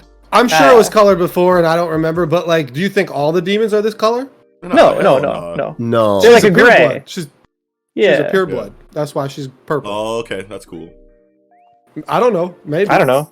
Whatever. I mean, who Going- gives a shit? Like, Yeah. let's go to Black Clover. Yeah. I'll see you guys I later. mean, I guess going into the Let's go in there. I'm We okay got, with this uh, chapter. we got this Phil reunion here that nobody gives a fuck about anymore. at I this do. point Yeah, not, I- I, because do not, so I do long. not like the Phil reunion, and not just because it's been so long, but because the last time we saw Phil, the Ratchery dude, before he, suicided himself and or whatever, had him buy the collar. Like, you're gonna tell me everything that I need to know about whatever that scene, was taught, or whatever that arc was talking about. Like, where are your people at? And Phil, like was just like, had him buy the fucking collar, and then you don't see Phil ever again. So it's like, it's implying that either something terrible happened to Phil, or maybe Phil wasn't going to just be a perfect person coming out of the fucking woodwork. You know what I mean? Like, at the end of all of this stuff, I just feel like this is a very weird and awkward reunion, considering the last. But then he's the just last time outside. the last time we saw him, exactly. Like, where has he been during this entire raid? Yeah, all this shit going down. He's just chilling out in the yard. Yeah, like, what the fuck, you know what I dude? mean? Like, there's just not enough. It's very awkward, and I don't want to say Kaiju Shirai forgot that Phil was a thing, back in the in whatever that arc was with what was that dude's name? Well, I think who was the sole survivor Yugo? of Yugo. Thank you. So like, Yugo. yeah, the Yugo arc with the first Ratchery invasion. You know what I mean? Like, that was a very intense and crazy plot point that ended on the last time we saw Phil. And Kaiju Shirai has to know that we've been wondering what's going on with Phil ever since then, to leave it on a cliffhanger like that. And then to just, after all of this Gracefield House shit, and the awkward way that the Gracefield House conflict ended, to just have Phil here perfectly fine, is just a weird reintroduction of his character in this arc to me. And I feel like this was very poorly executed. Wanted. Yeah. It just seems like the author was so obviously trying to avoid putting him in because, like, did he not have all the kids fucking locked up in that room, Right. hostage, like waiting so Phil wasn't there with them because No, Emma those- would've no, came no, no, through no, and no, then they no, would have no, seen no, him no, then. no, So no. it was like obviously it seemed obvious to me that he tried to like pluck him out and say like, all right, I'm going to save the No, reunion no. for like after. What the kids you're talking about who are all locked up were the kids taken from the camp. Yeah, They that's were right. the squad. That's right. Yeah, that's right. That's right. Yeah, not the kids at the farm. Yeah, that's right. You're They right. didn't want to. The kids at the farm have them always together too. no. They've always been at the farm. They're trying to maintain the illusion of the farm. Yeah, Phil has always been there. Which Yeah. is above ground when they've been Yeah. underground, They're like- under they're like Gracefield way the whole underground. time. The kidnapped kids You know. were also taken is from that- outside is of the that what farm. it is? Okay, Yeah. Yeah. so all of this conflict in this arc has been underground this whole time. That's right. Mhm. Yeah. Okay, my bad. My bad. I This forgot, and I this don't maid, care. this mama, this You're mama not in forgiven. this mama in the house has only just heard about this right now. Yeah, that's right. Okay, Yeah. so now we're on surface level. Okay. I don't so know how all them heats are shooting downstairs and you didn't hear that shit. Yeah. so. Well, you got 100 feet of earth or whatever. I think it'll put it down. But like, Yeah. I did think one thing about this Phil Maybe reunion it's that scene. far, There was one part of the Phil reunion scene that I thought it really made me think a little bit. So when everyone's like, "Oh, Phil," and then like Norman and Norman comes in and Phil's like, "You're alive?" Yeah. Now, on the one hand, I'm pretty sure I remember that like Norman left the farm first, right? He was taken away That's right. early before the breakout. Mhm. Yeah, that's right. And so Phil, I think, could easily say like, "Whoa, you're alive! Like, I thought you were taken away and eaten or whatever." You know what I mean? Like, but it also kind of like it tickles me a little bit in my brain where I'm like, does he know more than he's leading on? You know what I mean? Like, and he's like, "You're alive? Like, I am actually on the inside, and I thought you would have been killed based on my knowledge of like the inner workings." But like, I'm pretty sure that he's just saying, this manga's over, Nick. Don't try. I'm with you. I think it's going to be over next chapter, but like, I'm just like, that panel at least did make me go like, we're done. We should be talking in this segment. In this segment, we should be talking about Mashal or something else, really, right? Well, here's the thing. Okay, so here's just a couple things that I want to highlight from the chapter, and then we can move on if you guys don't want to talk about it. But I really loved the panel. I really loved the panel where all of the Grace Fieldhouse kids are hugging. Norman and Phil are hugging with Emma and Gilda, and that's all a good of them panel. Surrounding them. That's an incredible panel to see. And you get remnants of, you know, back when the series was incredible in this chapter. You know what I mean? So it's cool to see, even though like we have these feelings about this story now that are negative, you know, and primarily negative. There's still like things about it that are lingering here from back when we loved it. You know what I mean? And it's great. You know, and those are the only things that I really want to highlight here, because like, you know, it's satisfying to know that the ultimate goal of like what the series is trying to do is now coming to a point. Even though the storytelling has been on the decline, I still have always wanted to get this chapter. You know what I mean? Even though this shit has been kind of cheeks for the last like 6 or 7 to 15, however many chapters it's been. But like, you know what I mean? But like, just to see, you know, the completion of Isabella's character arc happening in the way that I feel like was the best executed, in her coming around and her being accepted by everyone again, and her knowing like she's like, hey, and the mama is like, Grandma Isabella, like, what's going on here? Like, she thinks that everything's still the same. She's like, nah, dog, it's over. Now we can just love them like normally. Like, we don't have to love them knowing we're going to kill them and have that pain anymore. We can just, because and we always knew, once we got the exposition of how this world operated, that like obviously like at the end of the first chapter, the end of the first episode, you're like, this bitch is killing these kids, and we're like, fuck this bitch, you know what I'm saying? But then you get exposition later that's like, okay, they have to do this so that they can stay alive. What would you do? All of these like moral quandaries, you know, are happening left and right that created the stakes and created the compelling nature of the storytelling. But like, ultimately it let you know that these moms, regardless of the dastardly shit they're doing for their own survival, still cared about these kids a lot and just hated every single thing about what they were doing. And this dialogue here from Isabella to this mom is like, it's all good, man. Like, hell yeah, it's over. Like, we're cool. Like we can just have kids now. You know what I mean? And that was so heartwarming and wholesome and amazing. And I just love to see that. You see Yugo, you see the Cultividia characters, you see all of the characters from all the arcs in the spread. When we got Yugo and Lucas standing next to Emma with Connie there and shit. Yes, bro. But then we take a turn back to this weird shit going on where this big ass fucking demon just sorrows out behind everybody. How did nobody notice lumbering out? I thought about that too, but like, that's always how demons have showed up in this fucking story. Demons have always just come out the cut with no fucking warning and surprised everybody in this story, haven't they? That doesn't make it good. It doesn't make it good. No. Like, we didn't complain about that back when they first broke out of Gracefield House, though. Whenever a fucking demon showed up, that was just stakes. Back then we were like, oh shit, a demon's here, what are they gonna do about it?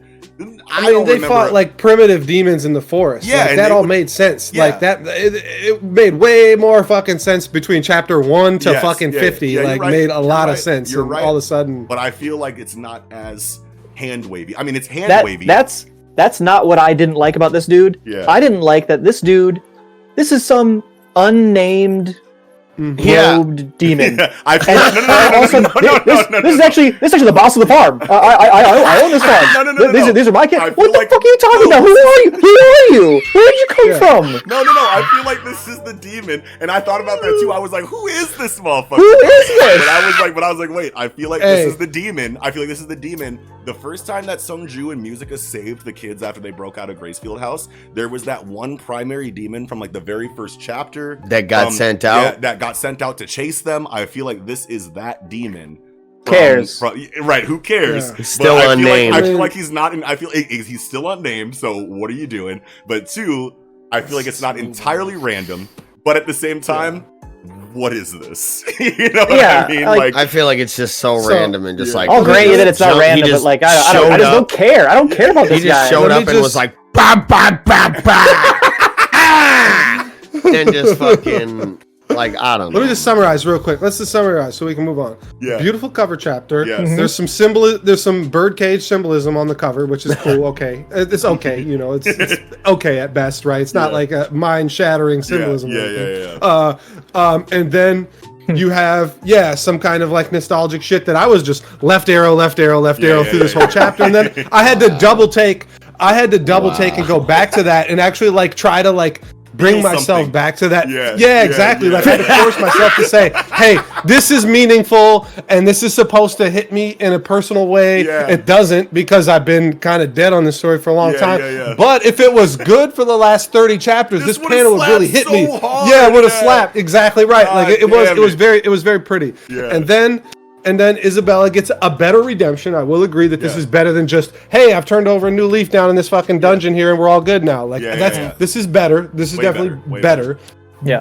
And then, you know, end of the story and we can all move on with our lives, right? No, Like, the last thing that I want to say before Well, we so I move do on- want to know. The last thing I want to know. I know it's not the end of the story. Well, but, you right, know. and it could. I mean, like next chapter, like Nick said, could be the last one, and I'd be fine. I guess it won't be. But I think Yeah. it's crazy how this is a very heavily like that Isabella loves us, and the mom system is abolished, the grandma system is abolished, the demon to cattle system is abolished. Now moms can love children the regular way again, and then Isabella sacrifices herself at the end here. And this chapter came out on Mother's Day. Was that planned? Damn. If that was, that's fucking crazy, and that deserves all right, you kind of did some that. recognition. Yeah, you know what I'm saying? Because maybe the break So- was made so that maybe he took a break so that we could get this chapter on Mother's Day. I can't remember exactly why. No, Mother's Day is not a global holiday. Yeah, I don't Is think it it's a not? Japanese Oh, holiday. No, it's Forget nothing about to that. do with Mother's I Day forget about whatsoever. that. But that's such a crazy coincidence, though, isn't It's it? a very big coincidence. I think it's a very cool coincidence. Yeah. It's a cool coincidence. Yes, Yeah, definitely. yeah. I guess I just hope it ends next chapter, but it won't end next chapter. It'll be at least two, because you need one chapter that is Reaction of this. a reaction to the mom dying, and then at least one chapter where everyone says goodbye to Musica and Sunju or whatever. Yeah, And that might also be the chapter where they just walk through a gate and yeah. let's not look at the human world at all. We'll just go through the gate and be done. Yeah. Happy, hooray! But then we Please. also need, Maybe one more after We also that. need a Leovis wrap up too, right? Where he takes, where him and Songju take dominion over the rest of the demons, and That's like 2 pages though. Yeah. You're right. But we need a wrap up of the demon story arc too, not just like the 2 lead demons. The 2 lead demons can have their conversation like, "What's up, bro? We about to take this shit over. We don't need to eat these humans. Shake up, dap," and then like that's 2 pages. But like, but like this has been like a heavily political, story on the side of the demons and their hierarchy and their like situation.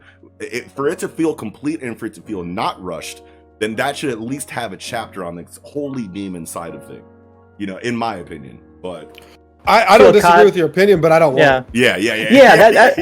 That's where I'm a kick on. I'm just like, ready to be done. I agree with you that like there are there's boxes I want checked to round off the story, but I also just don't care anymore. Yeah. So I'm just like, The box I want checked is end the story. the last box. That's the that only one. box I want checked. All right. End the story. All right. Well, last thing I want to say. Do you think Isabella's actually dead here? Yep. Or okay, so you think she's actually dead because one, we Definitely. know Isabella is stronger than Emma, right? Yes. Emma took like this exact same hit in like chapter 60, and was like, remember that? And she was like, you don't remember that? Three prong through the torso? No, not this drastic. But she took like she took a crazy hit where we were like, okay, so this is gonna be about Ray from now on. You know what I mean? Like at least that's what I was thinking when I saw that scene. I was like, there's no way she should be able to survive this. And then she did because she had doctors on hand. She had or whoever, whatever members of Gracefield that, were proficient in medicine, or whatever. Like she lived through something that I thought that she shouldn't have been able to live through. Sure. Emma did. And now main character, whatever, but like Isabella is a different beast, you know, when it comes. And that's a 3-pronged attack. I know you die from one of those. You die from one of those. Those hit a vital organ and you die. You get hit with 3 in the chest. Yeah, it looks like the two together on the two together are too close. That's big. Yeah. That's bad. That's really bad. Yeah, you can't surgically repair 2 cuts close to each other. Okay. Yeah. That's. I wanted to throw the possibility out that Isabella could survive this. How hard are we going to rage if she does? Is basically the question that I'm bringing up here. But I think I think we can very confidently say. And that's the Red Bato sword technique. Yeah, that's the Red Bato sword technique with 2 swords that are compact together with like an inch between each other, so that if they stab you, guaranteed die because you can't surgically fix it. Mm-hmm. Okay, I just wanted to throw that out there. So. You know that, so we cover all the bases. If next week Isabella is cool, we talked about it already. So true facts. All right, let's get out of here. Alrighty, with that, then we can move into chapter 249 of Black Clover. Woo! Leopold versus Sivwa. I'm so excited for Black Clover again for the first time in so long. And I feel like me and Pico were some of the first Black Clover stands that ever existed. I'll die on that hill, bro. We've been reading this shit since fucking chapter 1. And you couldn't find people that were more fucking hype about this shit. You know, and regardless of how we feel about it, 250 chapters later, I feel like Tabata is giving me the final pieces that I feel like have been desperately missing from the Black Clover puzzle. Inside he might really been listening to the show, because I mean, Buddy's getting in his power explaining bag now all of a sudden. I don't know if it's because these complicated powers that he's introducing now, but he's like, yo, this is how this eye magic works. Yes, boom, it's boom, so boom. good. These flashbacks. Here you go. These flashbacks to the training arc, which is something that obviously, like, after a 6-month time skip, you're like, you better give me fucking flashbacks to this training, motherfucker, or I swear to God. Yeah, you know what I mean. and you weren't 100%, positive that he was going to give them. But it makes all the sense of the world that we get them in these situations. And I feel like it matches the pacing of the story, because obviously you don't want to spend an entire arc on training in a story like Black Clover, because there's not that much downtime where like stakes and like action and like serious threats aren't happening. So like while this, after a 6-month time skip, while the serious threats are here, you get the flashback in these ways, and it just makes perfect sense for Black Clover. And I just love everything about it. I have good and bad. Like I agree with a lot of what you're saying. Yeah. But the fact that Black Clover to me feels like the only story that I may have ever read where it's like it's paced too fast, so stakes can't develop, and like so you got fucking the Spirit Guardian Floga.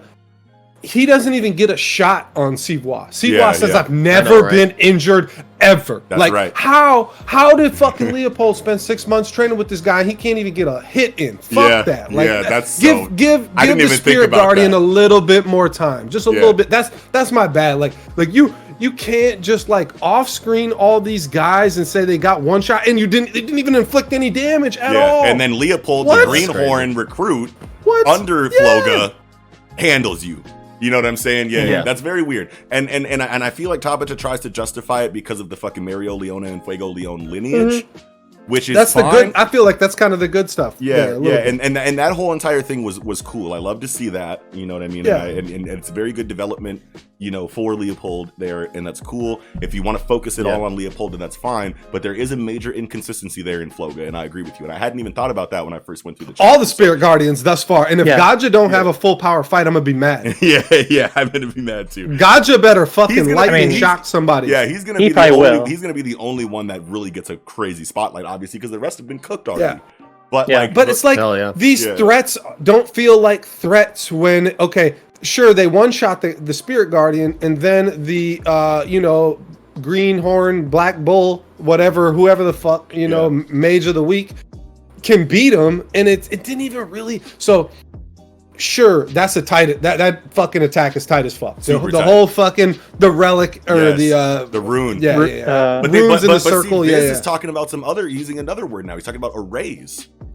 It's been array of runes.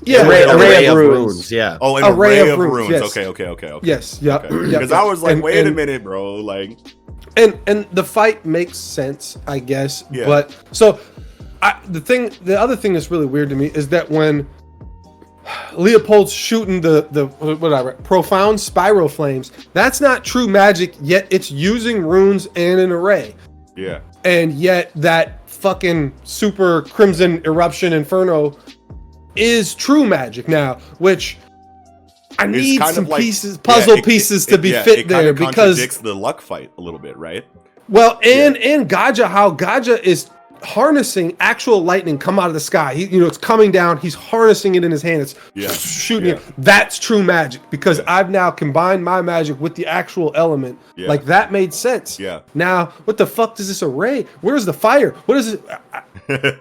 I don't know. Yeah, I don't know. When did Gaja redirect one? There's mainly water over here, so like when he first fought Noel in all of them. When Noel, he Finral, cast and a rune Mimosa. up into the sky, and then a lightning bolt just came down on him. That's still he, even if you cast a rune and then real lightning comes down and harnesses it, like that, maybe. But that's still something that you can very easily say true magic. Well, right. and the way that Tabata could easily fix this is for fucking Leopold to just that fucking array to dig into the ground and pull fucking magma out of the ground. Like, it wouldn't have been that hard to make it fucking true magic. Yeah, you're right. So the array's and if I'm out thinking you're not a good mangaka. The array's going up into the clouds, and it's kind of fiddling with the protons and electrons and shit to induce a lightning bolt. Yeah. So with this, you could just as easily say that it's kind of fiddling with the natural particles in the air that, some are flammable, and inducing a that's fair, for lack of better words, spontaneous combustion. Yeah, but I feel like that would be an explanation for just like fire magic in general in this world, if it's atmosphere based. But like with what Kiko is talking about, where you're harnessing like heat from the core of the earth, and coming up to true flame magic, you can get one exposition bubble, that explains that would be magma. I know it would be magma, but I mean, you can still use it as fire magic. Yeah, right? Exactly. Like he doesn't have to use magma; he can use the heat from the magma, because it has to be fire. And this is something magma sets shit on fire that it's not even touching. It's just I agree with Eagle here, because I do think that using like the oxygen in the atmosphere that could be lit on fire and manipulating it, spinning it really quick or whatever, using true magic and making true fire, that'd be true magic. That'd be true magic to me. Where like all the magic in the past that we've seen apparently is it looks like fire, it burns like fire, but it's not actually fire. It's just magical energy that has the attributes of fire. Takes on the properties of whatever. Yeah. That's what I was just going to say, because I didn't get a chance to say anything when we were talking about it a couple shows back or something. It's like our devil fruit argument. What is really the difference between true magic and fire magic? Right. I feel like it's just mana in a physical form that is taking on the properties of fire. Like, it burns you, it's hot, but it's not actually fire. You're saying it's true magic and not regular magic. You're saying it's true magic and not regular, because that sounds like regular magic. No, because that's regular magic. True magic is real. So that's what the Nick real was talking thing. about. So your mana manifests specifically to you, dependent on your family, magic lineage, type, your magic type, whatever factors involved that decide this is the magic that you use. And the magic that manifests, if it's fire, if you come from a fire lineage like Leopold does with Mario Leone and Fuego Leone, the fire that he's using burns like fire, it looks like fire, it behaves like fire, but like it's just mana that has those properties. The true fire comes from the combination of like actual, like particles in the atmosphere that are being combined to create a fire effect. Yes. You know what I mean? And that's here's an example that I really and the regular. You think Tabata's going to give us exposition saying that? Hey, you want to know what? Y'all are so fucking optimistic right now. I don't think it's will. like Chainsaw Man in the aspect where it's kind of said less and more illustrated, because like he has these. Leopold has a regular spiral flames attack. It's got to be Leopold has a regular spiral flames attack where he much different from Chainsaw just Man. his mana taking on the properties of fire. Yeah. This profound spiral flames is the true magic version of that. Yeah. Where it's a much bigger, so much different. Here's the thing. So here's the thing. So Tabata, so much different. Tabata obviously has not given us a lot of reason to think that he's like big braining the story to that degree. But at the same time, magic is his lane. You know what I mean? So if there's any aspect of this story that he's thought the most about, it's this diversity inside of this magic, application that we I would hope praise so. him You got to for. do that with a magic story. And that's true. But like even though it's a magic story and magic should be the focus, I've read a lot of magic stories that haven't done what Tabata is doing with magic, or anywhere. Like I shouldn't be getting my mind blown by the second newest big magic story out right now. You know what I mean? After a litany of fucking magic stories inside of this medium, I should like that's one thing that we praise him for, is like his thought process and his approach to magic. So if anything is going to be this deep and this well thought out, it's going to be the magic side of things. So when he does things with magic like this, and we draw these crazy conclusions as far as like the depth of the thought process inside of the magic, like it's not too, like, obviously we might not get like a Hunter fucking like narrator fucking like box that says anything about like particles in the atmosphere, but that doesn't mean that Tabata didn't have that thought process there in regards to like the delineation between regular magic and true magic, you know what I mean? So there has to be some difference. Well, yes, you know what I mean? You can't just use this word and make it. Yes. It's just different. Yes. Because I said so. Yeah. Now, exactly. Let me. I actually think I have a good distinction between the magic types, or rather, an example, an analogy. I think you killed it already. I have a better one. I think. Oh, okay. Using Hunter, Nen types. Regular magic is transmutation. True magic is manipulation. Oh. So regular magic, you're transmuting Nen, your mana, into a type. Yeah, but that goes. That's exactly what I'm saying. Manipulation is I'm literally taking a lightning bolt and making it do something, or I'm literally taking oxygen particles in the atmosphere and making them ignite and using that fire in a direction. Yeah. So Pico is saying that Tabata is not on his Togashi right now with this concept. He's never going to say that. He's never going to say no. it. And I'm basically saying the same thing. And 01 might be flammable, right? Like 02 is not, where 01 is flammable. So I don't know. No, 02 is. 02 is the flammable. Oh, they're other way around. I think. 02 is flammable. Okay. Yeah. So I mean, sure, that would make sense, and that's fine if we get exposition saying that. But like it's just this is like, Magic Land. They don't even know what O is. Like oxygen, they don't know what oxygen is. Why does there have to be exposition? I mean, I don't think there needs to be explained. Some stuff can be. It's just that we want it. Yeah, we just want it. I just want really because bad. I don't want arbitrary words. I don't want arbitrary words where it's like, okay, I threw fucking profound spiral fucking flame, but now I'm using crimson eruption. So this one is true magic, and they're just words. Yeah, like profound spiral flames is true magic. It has the root. No, it's not. No, it doesn't. It's not. Look it's not. It's only flame magic. It says flame magic. Yeah. Whereas it says true flame magic on Crimson Eruption. There's a difference. But profound spiral flames is just true flame magic. Yeah. Right. Exactly. They're just words at this point. Yeah. You can't. And Kiko's just saying, if you're gonna make a delineation there, then there's got to be exposition that. Yeah, exactly. There has to be an explanation as to what separates them. And so the only one we've gotten flame magic. Yeah. The only one we've gotten so far is that Luck asked the dude, like, how did you make that real lightning, right? He was like, you did that true light. You actually used real lightning. How did you do that? And he's like, oh, don't even worry about it. You can't even do it. You're too baby time or whatever. But like, so all we have is this one conversation, this one dialogue back and forth, and that's all we have of true magic, right? Yeah. You're too baby time. Hashtags baby time. Hashtag baby time. Yes. But yes, no, Eagle, that's what we're talking about, right? If you're gonna create the difference, explain the difference. Please tell me something. And not that the series needs to do that, otherwise it's bad. But like, it's gonna make us scratch our fucking heads, cross our arms, and raise our eyebrows. Because if you're not gonna fucking do it. Especially because I'm seeing people talk about how Clover Kingdom has always had ultimate magic, even though I'm like, what the fuck are y'all talking about? Ultimate magic? And they're like, it's this thing and this thing. And then the Diamond Kingdom has, technology magic. They all have their own magics, but until you get more exposition on it, those are just words to me. Like, what the... So we did get more exposition this chapter of how this Spade Kingdom guy, Civoir, he has never even heard of arrays. Yeah. Yeah, He doesn't know anything about them, which I think that's great. helps a little bit for It does. this world building you're talking about, where these Yeah. It kingdoms does. are so segmented, isolated. Yeah. They don't even know that there's other magic types. And Well, was I the and go Heart ahead. is isolationist too. Yeah. Like Yeah, Heart, yeah. nobody knows shit about Heart. Yeah. So Yeah. yeah. And like, was that I the makes a lot only of one sense. on this panel of us that read this Viz dialogue here that says, if you're not prepared to get hurt, stay off the battlefield? I thought that Viz would hit you with the, if you can't stand the heat, stay out of the kitchen, buddy. You know, like I totally thought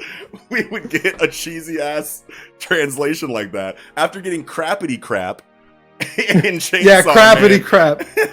We got crappity crap in Chainsaw Man, and then Well, and you got moron in this one, you know, like, yeah. which is obviously Oh, bad. yeah. But dude, the last So panel that we get here, big. last panel that we get here is so fucking sick, dude. When he shoots the fucking like fire Kamehameha wave through the runes, and it's just like It is. stark black in the middle with the Yeah. fucking fire. But that's not a named attack, or what's going on here?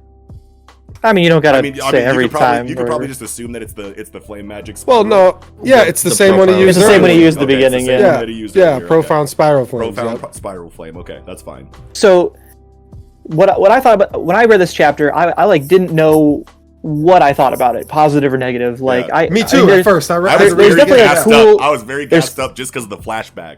So like Yeah. now talking Yeah. with you guys about it, I see the criticisms here and they all make sense. But There- like, I was there's a riding lot of very cool serious aspects. high. Yeah, This Cibois, is this the first time we even see Cibois? that was another No. thing that I thought about. No, it's no, not. No, Okay, so no, we've it's seen him not. before. We saw all Good. four of the devil people, and I remember, like, maybe it was last week or 2 weeks ago, where it's like, okay, one's clearly hair magic, you know, Yeah. one's palm, Sure, one's, you know, I went through all of them. Other than I was like, and one's flying orb magic. What the fuck is flying? Like, what are Yeah. these flying orbs? This is the only guy Okay. you can't tell from his silhouette what his magic was, which that kind of Oh, upsetted me. that's- That I know what your magic is from your silhouette. I don't like that either. Like, Yeah, I yeah. mean, I But this was cool then I for need- you, right? Because the flying orb this ended up one, being yes, eyes. yeah. That- Well, this is and I tight. thought of Gara immediately. Gara, Yeah. where the floating fucking sand eye. You know, Yeah, like, yeah, that's, yeah, that's yeah. what I thought of immediately. But this yeah. this is cool. This is fucking cool as shit. This is another reason why I praise Tabata for his magic application, because it's like This is good magic, tight as yes. fuck, bro.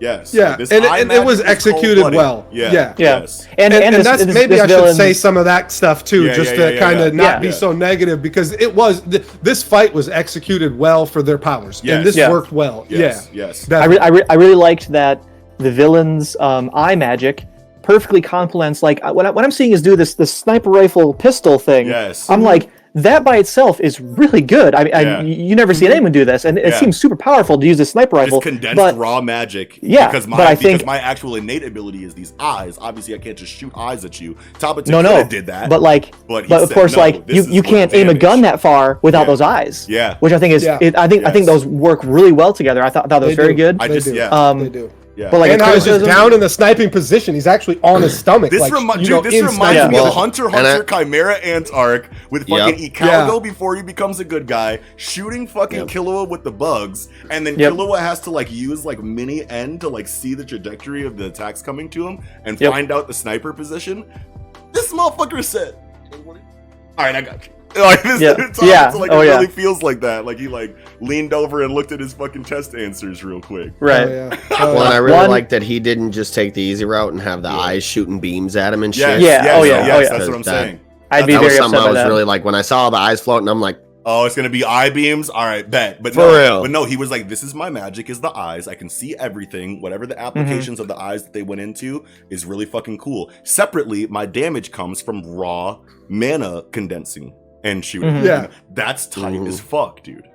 That's That is super one tight. one kind criticism. of hero-esque. Yeah. One criticism I had of somebody the. gets a shittier quirk, but takes advantage of it and becomes great anyway. Yeah. Sorry, Yeah, yeah. Nick, go ahead. Oh, it's okay.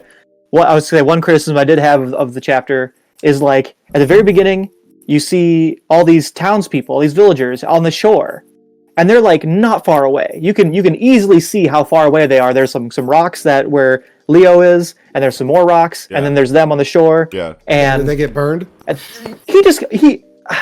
he apparently he didn't obliterate like 50 people, but like he basically, from that scale of that array Yeah. of that huge eruption thing, he killed. I mean, he must have killed everyone there, but he didn't because they just happened to be like 5 feet further away than that. And it's like, I'm like, come on, dude, like you're really gonna play that right here? I don't know. Yeah, yeah. Well, and that kind of goes further on what true magic really is, because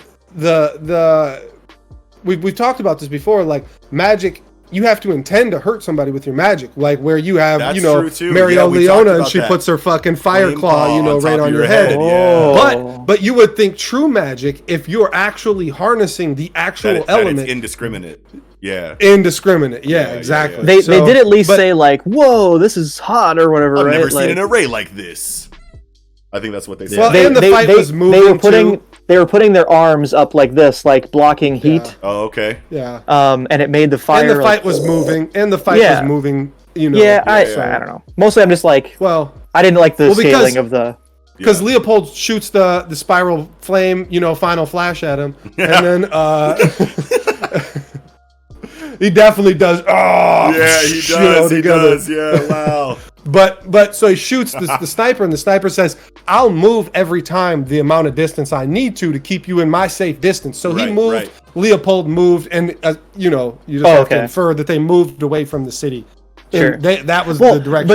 but no, because like Or the little you town. can see the array. You can see the array of where it is on the landscape, Yeah. and it definitely Yeah. includes the entire shoreline, all the the shore, entire everywhere shoreline, around there. yeah, It's yeah, all engulfed. Now, yeah, but right. you can just say they're just outside. That is fine. Yeah. But to me, it looked like you just killed like 50 people. Yeah, Yeah. sure. Kind of did. Okay. That's all I okay, got. I'm good. Yeah, Yeah, I'm good. that's all I had. All right, then. With that, we can go ahead and move into chapter 270 of Boku no Hero Academia. Yes. X-Ray, what the fuck is you doing, bro? You should have took the shot. Is that You what the shoulda title? took Is the that the title of the goddamn shot. chapter? I mean, Title of Hey, the chapter hey. is inheritance, which is a big deal. But yes, Title is X-Ray fumbled the ball. yes. his name's X-less, but we should Yes. change it to Exitless because Yeah. he's dying for Yeah, he's show. outta But he here. ain't Oh, got he's no so exit dead. out here. He's so dead. Exitless is that boy's new name. we should He's just call out of him here. fucking walking. For the record, L. in my opinion, chapter of the week. yeah. Oh Easy. yeah. Oh yeah. Easy. This chapter wins. And- this chapter wins for sure. Yeah. Yeah.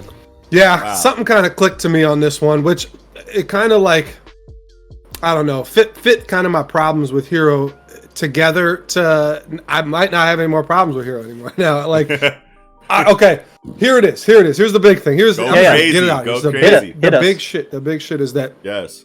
everything that we've seen thus far has said forever and ever that Shigaraki is the next villain lord and that All For One has passed the torch. And I just don't believe it for a fucking second, right? Yes. And that's what's fucked with me this whole time is that like Shigaraki feels like a Batman thug. He does not feel like a fucking leader of nothing. He Right. feels like the most uncharismatic, worst fucking villain leader I've ever seen in my life. And I've hated Shigaraki from almost Wow. the moment I've ever fucking seen him. Wow. Because he never felt like he never felt like he could take over a story and be end boss. He always felt like a petty thug. I feel you. Like you had me in the first half, but I feel like we have had so many conversations. Not about gonna what- lie. I feel like we've had so many conversations about what makes Shigaraki a great villain, and you've co-signed all of these conversations that we've had on the show in regards to his writing. Maybe not his like imminent like threat potential inside of the narrative, but like as far as his writing as a villain, I feel like you've been right there with us praising him. So good villain,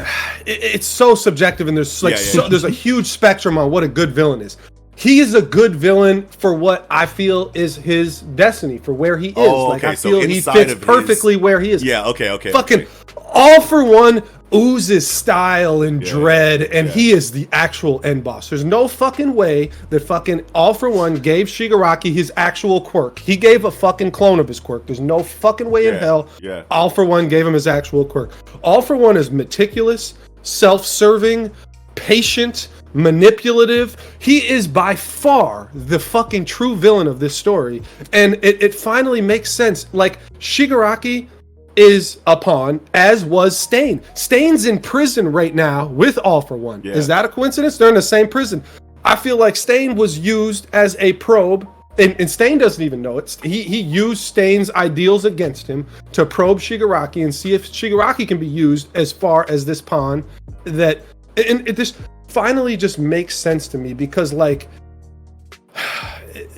All For One is the real villain. Wait, here. so And that's okay, who- so He let me. was the let me real ju- villain. This chapter let us know that now He ain't passed no fucking torch. Hell bro. And So you think you think that's a lie? That you think the chapter? I think it's a lie. I think it's No, all a lie. no. Now let me counter you here with Okay. my own narrative, given that I also have not for a very long time thought Shigaraki was a good villain.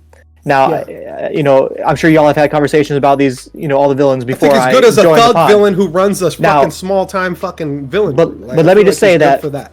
The My Villain Academia arc and Shigaraki's flashback really turned him around for me in a Yes. big way. Yes. Very big way. Yes. And this when he's like dead or whatever, he's basically dead, brain Yeah. dead or whatever, and he's having Yeah, these yeah. visions. These were really And cool Yeah, panels. right. I love that is these. that is also Beautiful. this is all turning it around for me. And I just want Yep. to say that All For One, yes, he's got some style to him, but I think All For One is just it has no content. He is a terrible villain, and I love the fact that they have taken the ability and given it to, obviously, the successor. It has to be successor versus successor. It has to be a Yes. generational thing. Yes. All Might, Yes. All For One. Now it's Deku, Shigaraki. Yes. I love that they have they've transferred the ability to him definitively, canon. It's explained, and this now gives us a pretty good villain. I mean, like Yes. he's not like he's not a Meruem. He's not going to be like you could agree with him about everything, but his motivations are consistent with the aspects of the setting that are really great. That like villain-esque abilities are very discriminated against. Yes. And he himself wanted to be a hero as a kid, and which we'll get into later in the description. But I think now they've turned Shigaraki from a pretty good villain into solidly, I think now at least second best villain in the series. And after now- staying. and but thank maybe you, Nick. he's up there. Thank you, Nick, for I can for- counter all of that. I And can that, counter all and of great, that. and I want you to, but I'm gonna get in my bag here. This is gonna be kind of long-winded, but I have I have things that I like really want to say about Shigaraki. Now that Kiko is bringing up his issues with Shigaraki, we have a very good bridge point from Nickums here in regards to like his initial thoughts of Shigaraki and his thoughts now. But here is why I feel like Shigaraki is doing what he's supposed to do in this story, because what makes a great villain is something that we've talked about on the show before, but like inside of Shigaraki, I feel like the approach to villains inside of a story that's very hero villain oriented with a very black and white line, quote unquote, for morality, is that Kohei knows that villains have to be not necessarily just different, but on a completely different level as other shonen villains. And the way that he's doing that is showing development and progression on a very main character of a shonen story level. You have Shigaraki introduced as a Batman thug who doesn't look like he poses any kind of threat at all.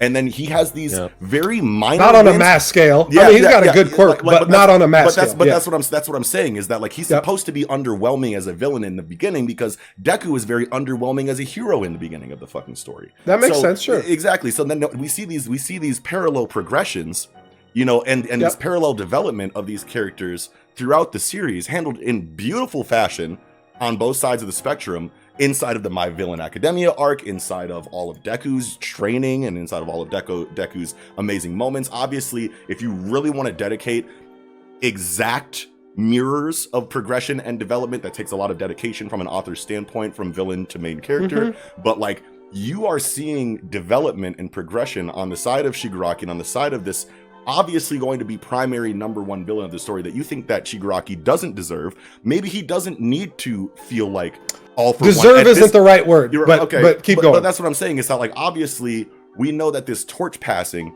is not the end of Shigaraki's development.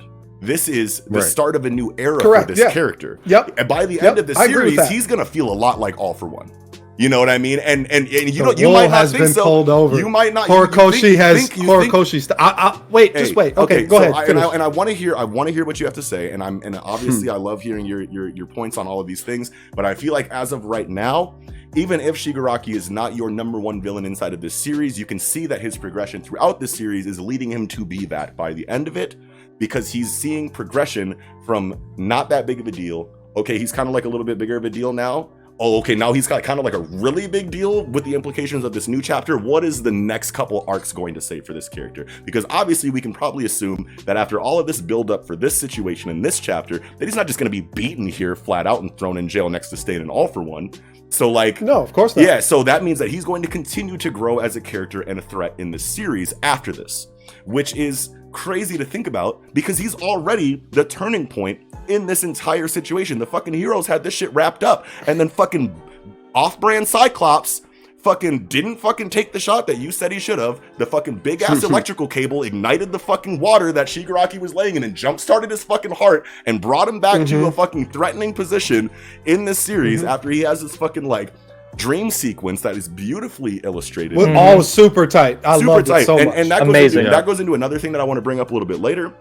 But what I'm saying though is directly in regard to what Kiko was saying about how underwhelming Shigaraki has been throughout the series, how still underwhelming he feels in relation to All for One, and how this past torching, which he'll explain in a little bit, is a wool being pulled over our eyes and not legitimate. But either way, I feel like even if Shigaraki's not that motherfucker right now, there's been so much evidence in the series right now that's shown that he's gone from actually not shit and a fucking little kid in a little fish in a big pond. Well, you know, and that he's becoming a bigger fish as time goes by. So, and I agree with all that. Like, that can all be true. Yeah. And still he not be the end villain, right? Okay, Like this could all still be, well, okay, so here's the big kicker, and I'll just go right into it because I got more, but go crazy. To really centralize this point, quirk singularity. Yeah. So All for One has been trying to get a god quirk basically by quirk singularity for 100 years, right? Yeah. Yeah, 120, 100 years. Shigaraki's going to take up that mantle and, you know, work with an old ass and a dead ass fucking Dr. Robotnik, you know, Dr. Eggman's dead out here, basically, out of here. And All for One has worked on this for 100 years. Fucking quirk singularity, which is going to be a god quirk, right? Like, that's what that means to you, right? Quirk singularity? Yeah. I mean, maybe. I guess I kind of thought the quirk singularity was kind of in reference to the Endeavor comment that, like, there's a new generation of heroes that their quirks are too strong for a normal human body to even control. You know, and when he was like talking with Deku or whatever, he's like, oh damn, you're one of us, right? You're one of those people who your quirk is too good for yourself. That's what I thought that kind of was written reference to. But singularity does, I agree. Singularity means pinnacle. You are the pinnacle. A you limit. Are God. You are God. You know, in any time the word singularity is used, you are a reincarnation of God, or you are God, or you have God. It's like infinity. And infinity, exactly right. And that's why All for One cannot be thrown to the wayside. There's going to be a jailbreak arc, right? I assume Shigaraki wins. And goes and breaks fucking All for One out and Stain. Yeah. And there is going to be some issue there, and the only other option I could see to this is that Shigaraki just kills All for One, and goes to save him and just kills him. That would be that guy now. Like, what's up? That's the only other option I could see. But how do you throw something away like quirk singularity just in the trash? Because that's what you do by having Shigaraki be our new main villain. Because there's no fucking way he's going to fucking. He doesn't have hundreds of years of fucking knowledge in his mind and research and work that he's been doing for this. Shigaraki doesn't give a shit about that. Why would he care? Have that because he could have that because this doctor. He's mentally fucking strained. His mind isn't even there. Where All for One is totally there. He knows exactly what he's doing. Fucking Shigaraki is mentally unstable. No, it doesn't make any sense. But that goes makes no sense. Real quick, Nick, I'm sorry. No, you're good. So this dream sequence where All for One is passing like that kind of like torch down. So like that reminds me, because of the link between All for One and One for All, that's beautiful at the end too. That metaphysical connection. That reminded me of the consciousness link space that's shared between All for One, or One for All inheritors, right? So you have this like other dimensional, link space where where Deku has connections to previous One for All inheritors. So now, if this is a similar kind of situation where Shigaraki has access to All for One in that same regard, then like that's his pathway. But why can't it be a copy of All for One? Well, we've got confirmation that All for One just copies quirks and gives the fucking fake copy to everybody else. Why would he ever give it? That doesn't make any sense to me personally. Like I can't connect those dots. Like I can't do it. The opportunity is there for All for One to have been like, okay, I'm going to tell you I'm giving you my true quirk while I take the copy. And now Shigaraki is the guy, but really I still have the real quirk of it. But at the same time, and that's fine. That could definitely be a possibility. That's not the only possibility that makes sense, though. It could really go either way and make sense, in my opinion. You wanted a certain way. I'm not saying it can't make sense both ways, but I'm saying the way that you have it, you have a mentally unstable Yeah. villain with no real fucking plan other than to kill everybody. He doesn't have no fucking goal. He doesn't Right. have anything. Like, But that's where he's the development uncharismatic. and He's not charismatic. Right. I have no idea. The only reason he's fucking been able to get half the fucking people under him don't even actually follow him. Like, Dabi doesn't give a fuck about what Shigaraki has to say. That's right. Spinner doesn't give a fuck what Shigaraki has to say. right. Half his team don't even care what he has to say. Yeah. So Okay. like, But he Let me- does have guaranteed true followers inside of Gigantomachia. He does have which guaranteed... has been given to him and can be revoked by All for One at any time. Okay, well, this is what I'm saying, though, is that, like, because, like, now that the torch has been passed, you're saying Shigaraki is not a proper vessel because he's mentally unstable, whatever. This goes back to what I was With saying. no goal and no with goal. charisma Why can't or no... why can't he get progression and development that establishes a goal, fixes his mental health? We've seen him progressing as a character. How do you since the establish a start of the goal beginning. after 300 chapters? Hey, you want to How? know what? His goal has always been to given tear us down the fucking system. exposition in his energy system after 250 chapters. His Okay, goal has they They always can been to do tear whatever down the they system, want. though, too. They can do whatever they want. Let me Doesn't jump make in here. sense. Let me jump in Writes here. it. Yes. Yeah, go ahead. For the record, Yeah. All for One does not have any motivation. Yeah. Zero motivation. We don't know that. Yes, he does. He has Exactly. God quirk. Exactly. God quirk is his motivation. God quirk is not a motivation. That's not a a yeah, tool to exactly. reach a motivation. Yes. That's Sure. right. Yeah, Shigaraki, I agree with that. Yep. Shigaraki has a goal. Fuck shit up. And All for One also seems to just want to have a climate in which violent quirks and violent people can just be So it's the same themselves. goal. They have the same goal. It's similar. It's a very similar goal. If anything, I would basically the say, same goal. if anything, I would say Shigaraki has a more defined goal than All for One. I think All for One has no goal. No, I think All it's for One a- has it's a- no I like content. that. That's because there's not been exposition on All for One's goal. Well, This is a but you long can- bird. You can But say that. You think can of say that think of the for- flashbacks. Yeah. Think of the flashbacks for Shigaraki. Like he is a young kid who I think very easily could take those past trauma experiences and turn them into a goal. Yes. Very easily. Yes. And All for One, I think, has been banking on the fact that he will Yes. turn in Thank that you. way. Yes, Nick. Yeah. Let's that makes go. sense. And I'm not, And I'm let me not say one more saying thing. it doesn't make sense. I'm not saying it doesn't Well, make All sense. for It One does. Go ahead. specifically Eagle? Yes, picked go, and yeah. Yeah, go and ahead. breeded him from like the Yes. last holder of One for All. Like, Right. he's been setting Yeah, this shit. yeah. Yeah, The I one- mean, the this one- is the this one is- more thing I was gonna at the end say. of the This is day, this is an at the end Uchiha of the day, situation. he'd He's like gonna to take do his what body. he wants to do himself. Yo, chill. Wait, what'd you That's say? exactly wild. what's happening. This is Madara and Obito, and he's Oh gonna take his my body. Like, this is a God. fucking Uchiha situation, and All for One's gonna take Shigaraki's body. That would be so nuts. That would Yeah, be so well, I nuts. mean, But I hey, don't know. At the end of the day, I'm sure Tell me he it would like doesn't to feel do what like he wants Madara to and do Obito now that himself. you right said now. it, now that you But- said it, it feels a lot like that.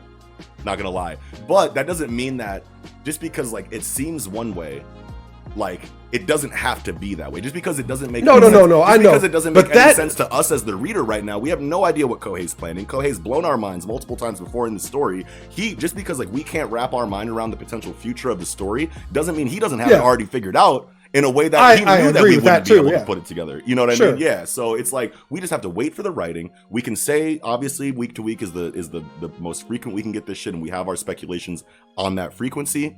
But Yeah. he has not given us any reason to doubt the future of this story, at least to me so far. I would say I just gave you a bunch of reasons Like to doubt you it, get, and yeah, but like they're not like but- concrete. Like you've stopped me in my tracks. I can't think of a refute for it. You know what I mean? It's Sure, like, you sure. have- Well, I mean, you that's have how- legitimate that's how all criticisms. these are. Yeah, you have legitimate Yeah, criticisms, but like that. that's doesn't how mean any good, well written Yeah. story should be. Where Yeah. you're never going to. I can never corner you on an argument. Of Right, course, right, like right. it's impossible because Yeah. the writing's good enough to Yeah. where there's options, right? But And like that's, the and difference that's awesome. between And that's the great. difference is that like you seem very like steadfast and confident, and you're like this doesn't make sense. It has to go this way, kind of like stance. Sure, Where like mine is a sure. little bit more like open ended. You know what I mean? Where it's like this could I happen. did that say could happen, this Shigaraki happen. could kill All You for did, One. You did I say did that. say You did have an open ended like statement to it. You're right, actually. So I'll retract that. But like just like our stances right now seem like it's like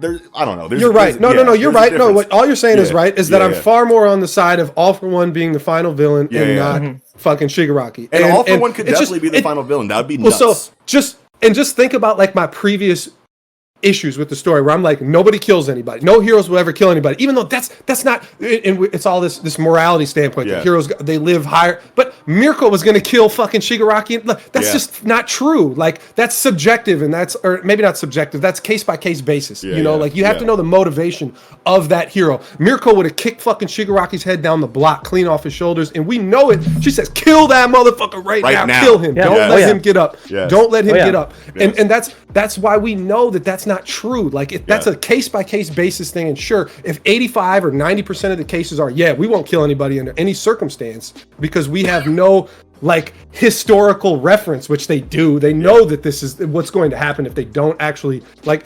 Exitless. He's going to learn the hard way tomorrow or next week. You know, like if he's not already like zapped to death because like that big ass cylindrical fucking like wire just erupted the fucking electricity in the area. And that goes to my point. Right next to why the fuck do we constantly get panels of All For One smirking and smiling in prison? Why? Yeah. Why? Because, all the time. Well, all the time. That could be because of what the doctor was talking about. He knows they think they got him, but he already passed his shit. Exactly. That could be what the doctor was talking about in regard to like All For One knowing that this torch is being successfully passed to Shigaraki.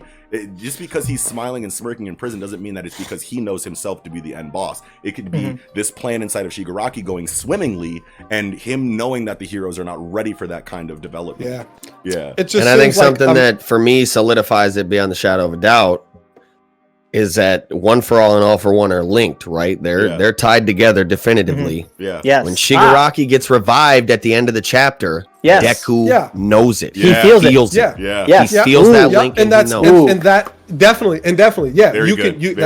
That's definitely a good argument. Other than the fact that why can't he feel that from a clone of the fucking ability too? Like that. Sure. Fair. Yeah, that's fine. So there's too many things that you could say either way, and obviously, again, this is opinion, but this is what I felt was wrong with Hero for so long, is that this Shigaraki character here, that this villain has never been interesting to me, almost ever. And then you get the flashback and it gets better. Yeah. But even still, at the end of the day, it's just like, I'm a scratchy crack fiend, nobody really cares what I got to say, and like, like, I mean, if he does become that guy. Those scratchy. How do you change? Scenes? How do you change into that from what he is? We'll like see. That would make It'll no sense to me.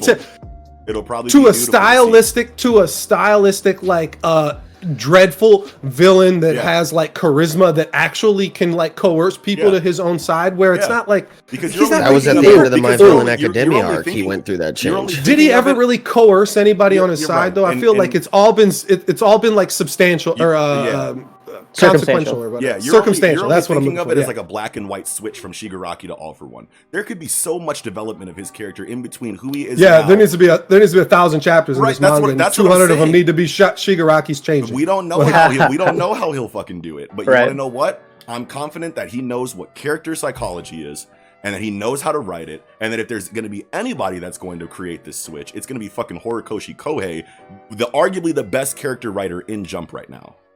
That's my stance on it. But why can't he also, thinking like, why can he also not have misdirect, like this level of misdirection that he's been building up for this long, that he's been building up this misdirection for so long, then why can't that be it? Because that's just as clever, if not more clever, I would think, than just forming people's personalities to fit your story. Like that's less creative to me, in my opinion. That's why that didn't make sense. Yeah. Well, why is it not climactic? All For One is old and washed already, and he already almost got beaten by All Might. Yeah, and it is a generational thing. If he fights All For One, Deku's what if he takes Shigaraki's body? What if that's part of the But you'll hate that too. You'll hate that. I will hate that. Activate any quirks. So don't say it's good if you're gonna hate it. That just makes sense. That makes more sense than Shigaraki somehow becoming capable, because he's not a capable fucking villain. It's not somehow. He is. It's over time. He's lucking. It feels like he's lucked his way into capability to me. Like all these people follow him. He's building up. Like it just doesn't. This chapter, all that is All For One's plan. Nick, go this ahead. chapter, I need to say this. Like earlier, I said Shigaraki might be my number 2 villain after Stain, maybe. Actually, I this conversation and thinking back on this chapter does so much for me for Hero. It does. especially for the villains. Me And too. I think actually Shigaraki used to be bottom tier villain for me. Yeah. Number one. I actually I am full on in this theory that he actually is a successor. He is going to grow tremendously in the next 50 Well, and chapters. I'm sorry, but I am the so villains hyped. I am aren't so very good in hyped. this story. They're not. But this is he's number one. The for me villains, right now, as number a one rule, villain. like their personalities and villains like in regard to quantity? the look into their psyche is good, but their motivations are not. And Yeah, the motivation is very poor. But his motivations could easily think of he has Redestro. He has Redestro on his team, who is like the descendant of the. Let's take Yeah, you want me to go through Motivations each are one? pretty You want me to good. go through each one? Based on the societal. I'll go through each one if you want me to. It's not about quantity, right? It's about the quality of the villains that are meant to shine. So you have Stain. Stain's ideology was fire. Stop. And he followed nobody. Right. That he was the only good villain. We're talking to about me. individual. Okay, so we're taking it from the top. Stain's ideology was incredible. Redestro's ideology is literally Friends of Humanity from X-Men. You know what I mean? It's Magneto, Actually, right? Redestro actually was very interesting, and I wish he wasn't relegated to what he is right now. And we have no idea what Horikoshi's plans are for Redestro. But Sure. his He could teach Shigaraki. His ideology is not really meant to be a specific villain shining. It's a shared ideology between It's like society. a Lex Luthor, Yeah, it's like a too. look, dude. You heroes are the only ones that get to use quirks regularly, and we all got them. Why the fuck? You know what I'm saying? I understand there's regulations in place to make everything safe, to where the most capable heroes are the only ones using their quirks that are so dangerous. I understand the moral structure on your side of the fence, but we all got fucking powers too, and I can't defend myself until a fucking hero comes. You know what I mean? To save me, and I got my fucking power too. Like, it's an amazing motivation on the paranormal liberation front side of things. And then you have All For One, who you're saying is the final boss villain, who we don't really have a very in-depth psychological, And I'm not saying that's good either. I'm not saying that's good either. I'm just saying it makes better sense to me that you let these characters linger around. There is God Quirk. Whether we know his motivation, I just don't think we know the motivation, right? And that the God Quirk is the end game, and that Shigaraki cannot take up the mantle on developing fucking this singularity quirk. Like, I'm just saying in regards to villains, the guy barely can fucking work his own mind. How is he going? Right now, yeah, but all of a sudden he's going to become some kind of fucking. I did have a thought. I did have a thought about that. I did have a quick thought on that. All of a sudden, Shigaraki is a fucking mindless fucking declining mental health. He's not mindless. He's not mindless, but you're looking at it as Shigaraki's going to go. His mind state wavers. Yeah, you're looking at it as Shigaraki's going to go from a crackhead to a mob boss. It's not he's not going to go from fucking more like a fucking whatever a Batman villain that's not the Joker. Just pick another one. Yeah, I don't Penguin. know. But he's not going to go from the Penguin to Don Corleone. The Penguin, it's not Don Corleone. Not Don Corleone. I'm talking about a fucking scientist here that is going to develop a God quirk. This fucking this singularity quirk. That's the biggest part of. That's the biggest info or does he have to be a scientist dialogue I thought was in this chapter. Does he have to be a scientist in order? Does he have to be a scientist level mental state in order to understand? Like he can just have the power of the quirk singularity. It doesn't have. You don't have to be a scientist in order to use it. The scientist. I'm not saying that he has to be. Okay. Cultivated so that, and now you that have sense, it, and you have the power to be a villain with it. But does it or does it not make sense that All For One is mentally capable to understand actually the science behind the quirks, where Shigaraki never will. Never will. Okay, what about this? What about this? So Shigaraki, All For One understands. The Doctor obviously understands. And now what if the trigger has to be really fucking someone up bad mentally? He took the grandson of the quirk holder of One For All quirk holder and took this person and twisted his mind into becoming a villain. What if that is the trigger for unlocking his potential of his quirk and going singularity version of his destruction quirk? Even still, even if that's the case, then he could use it. He could use it and not. No. He could use it but not understand it. He could, but I'm just saying. I think there's many other reasons why you shouldn't have him be the villain because he's old and. I think there's been a lot of good arguments for why. Either way, both sides. Well, we already know there's a quirk to extend your life. He already used that. That's the Doctor's quirk, and he's still got a finite lifespan, and he's old as hell now. But and he said he took my quirk and gave me a copy, and that's why I am the way that I am. And maybe I said, you know, maybe there was the dialogue says it's double life, like he extends his life to double his lifetime. Yeah, at the detriment of his physical form taking a hit. Yeah. And maybe it's not double, maybe it's triple, maybe it's quadruple. All for One has lived for fucking 9 inheritors of One for All. Like that's not 2 lifetimes. Like there's so much more to this that All for One has that we have not gotten. That's like true. There's no fucking way that we don't get into All for One's mind for real. Like Horikoshi tells a better story than that. Like I mean, not with the villains. I mean, not for a lot of because I agree with you, Mike. So could go like the psyche though. The psyche is where his story shines, right? On all the characters. And there's just, how do you not get into All for One psyche when he has this, he's had a 200-year long goal. And we're just going to throw that away. He went to prison, and he's just going to stay in prison. But what if Shigaraki is the goal? What if Shigaraki is the goal? Shigaraki. Yeah. Shigaraki can be the goal, a 200-year goal, and he can make that make sense. You know what I mean? Like, but not to give it to Shigaraki. Shigaraki could be the goal, but he's going to steal it back. This guy's too meticulous and too patient and too self-serving and too fucking manipulative. Maybe. All you these have an things. Incredible argument. No, he's the most meticulous, patient. Argument. He's the most meticulous, patient, very good argument. Villain we've seen in almost anything other than like. You have to look at like other immortality type abilities to find somebody who has this meticulousness and patience to cultivate something for hundreds of years, and then to just I'm just gonna sit in prison. That's it. Fuck it. I'm all right. Peace, Shigaraki. Figure it out. Figure out fucking science. Figure out fucking. If you're confident that Shigaraki can do now, if anybody, okay, so like the meticulous, the patient, the thoughtful person you're talking about, self-serving, manipulative. If that person has faith that Shigaraki can do what he's thinking, then you have to trust him on that, because what is he thinking? We don't know yet, but you're assuming exactly like that. But it feels like you're assuming. I'm assuming that he's a deeper character than I'm just going to pass this off to another person and just that's it. But if his goal is Shigaraki, then we still obviously need a lot more explanation inside of the lore for why Shigaraki was chosen by such a meticulous, self-serving, and patient person to do what you think he should be doing himself. To steal the quirk or his body or some... And that's fine. Ooh, I have a good one, actually. I have a good one. Go ahead.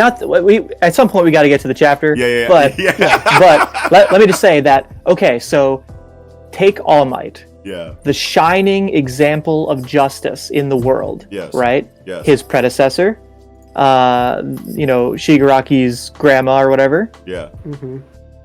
Wouldn't it be an amazing insult that you could definitely see All for One doing to take the predecessor of the shining example of justice and make his point could be to make a shining example of anti-justice, a shining example of destruction. And he That's doesn't. Not bad. It's not that he's like looking to like do a thing or get an ability to do a thing. It's more that like if he can make someone who's just gonna fuck shit up really bad, like. Yeah. I don't know. I just don't feel like that comes out of a 200-year-old man who's been planning shit for 200 years and just like. I just want to change. In that sense, it's a good point. Yeah, you have a great. And I just want to change the fucking political just the social landscape of heroes for all these years that I don't live, even though I've been alive for 200 years. Like that doesn't make any sense. Like, Well, we'll just have to see how Horikoshi makes sense of it, and if it really doesn't make sense after we have the entire grand scheme, grandiose picture.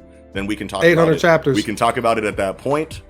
Going into the chapter, there are some things that I definitely wanted to highlight that I don't want to take too 100%. much time on because of how much time we've talked. This was an incredible conversation. If this is the core of the segment and then we just brush over everything else, I don't think anyone will be mad about that. But the things that I want, it all pertains to this chapter. It all pertains to the chapter. But the things that I want to highlight is that we finally have very blatant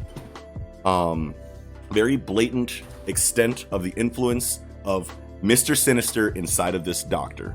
Inside of X-Men, Dr. Ujiko, or whatever his name has been changed to be, Dr. Eggman is what we've been calling him, is legitimately Mr. Sinister Nathaniel Essex from X-Men inside of My Hero Academia. We got the confirmation because his quirk is doubling his lifespan or whatever. Either way, he's been living for hundreds of years. That is Sinister's story. He was originally like 1800, 1600, however however many hundreds of years ago, you know, like mutant geneticists, or one of the first ones that wanted to be a mutant geneticist because he could see that mutants were going to start coming up in the world, and he knew that like genetics were a major part of like people were going to start getting superpowers basically. And Apocalypse was there around that time, and he was like, you know some shit about this.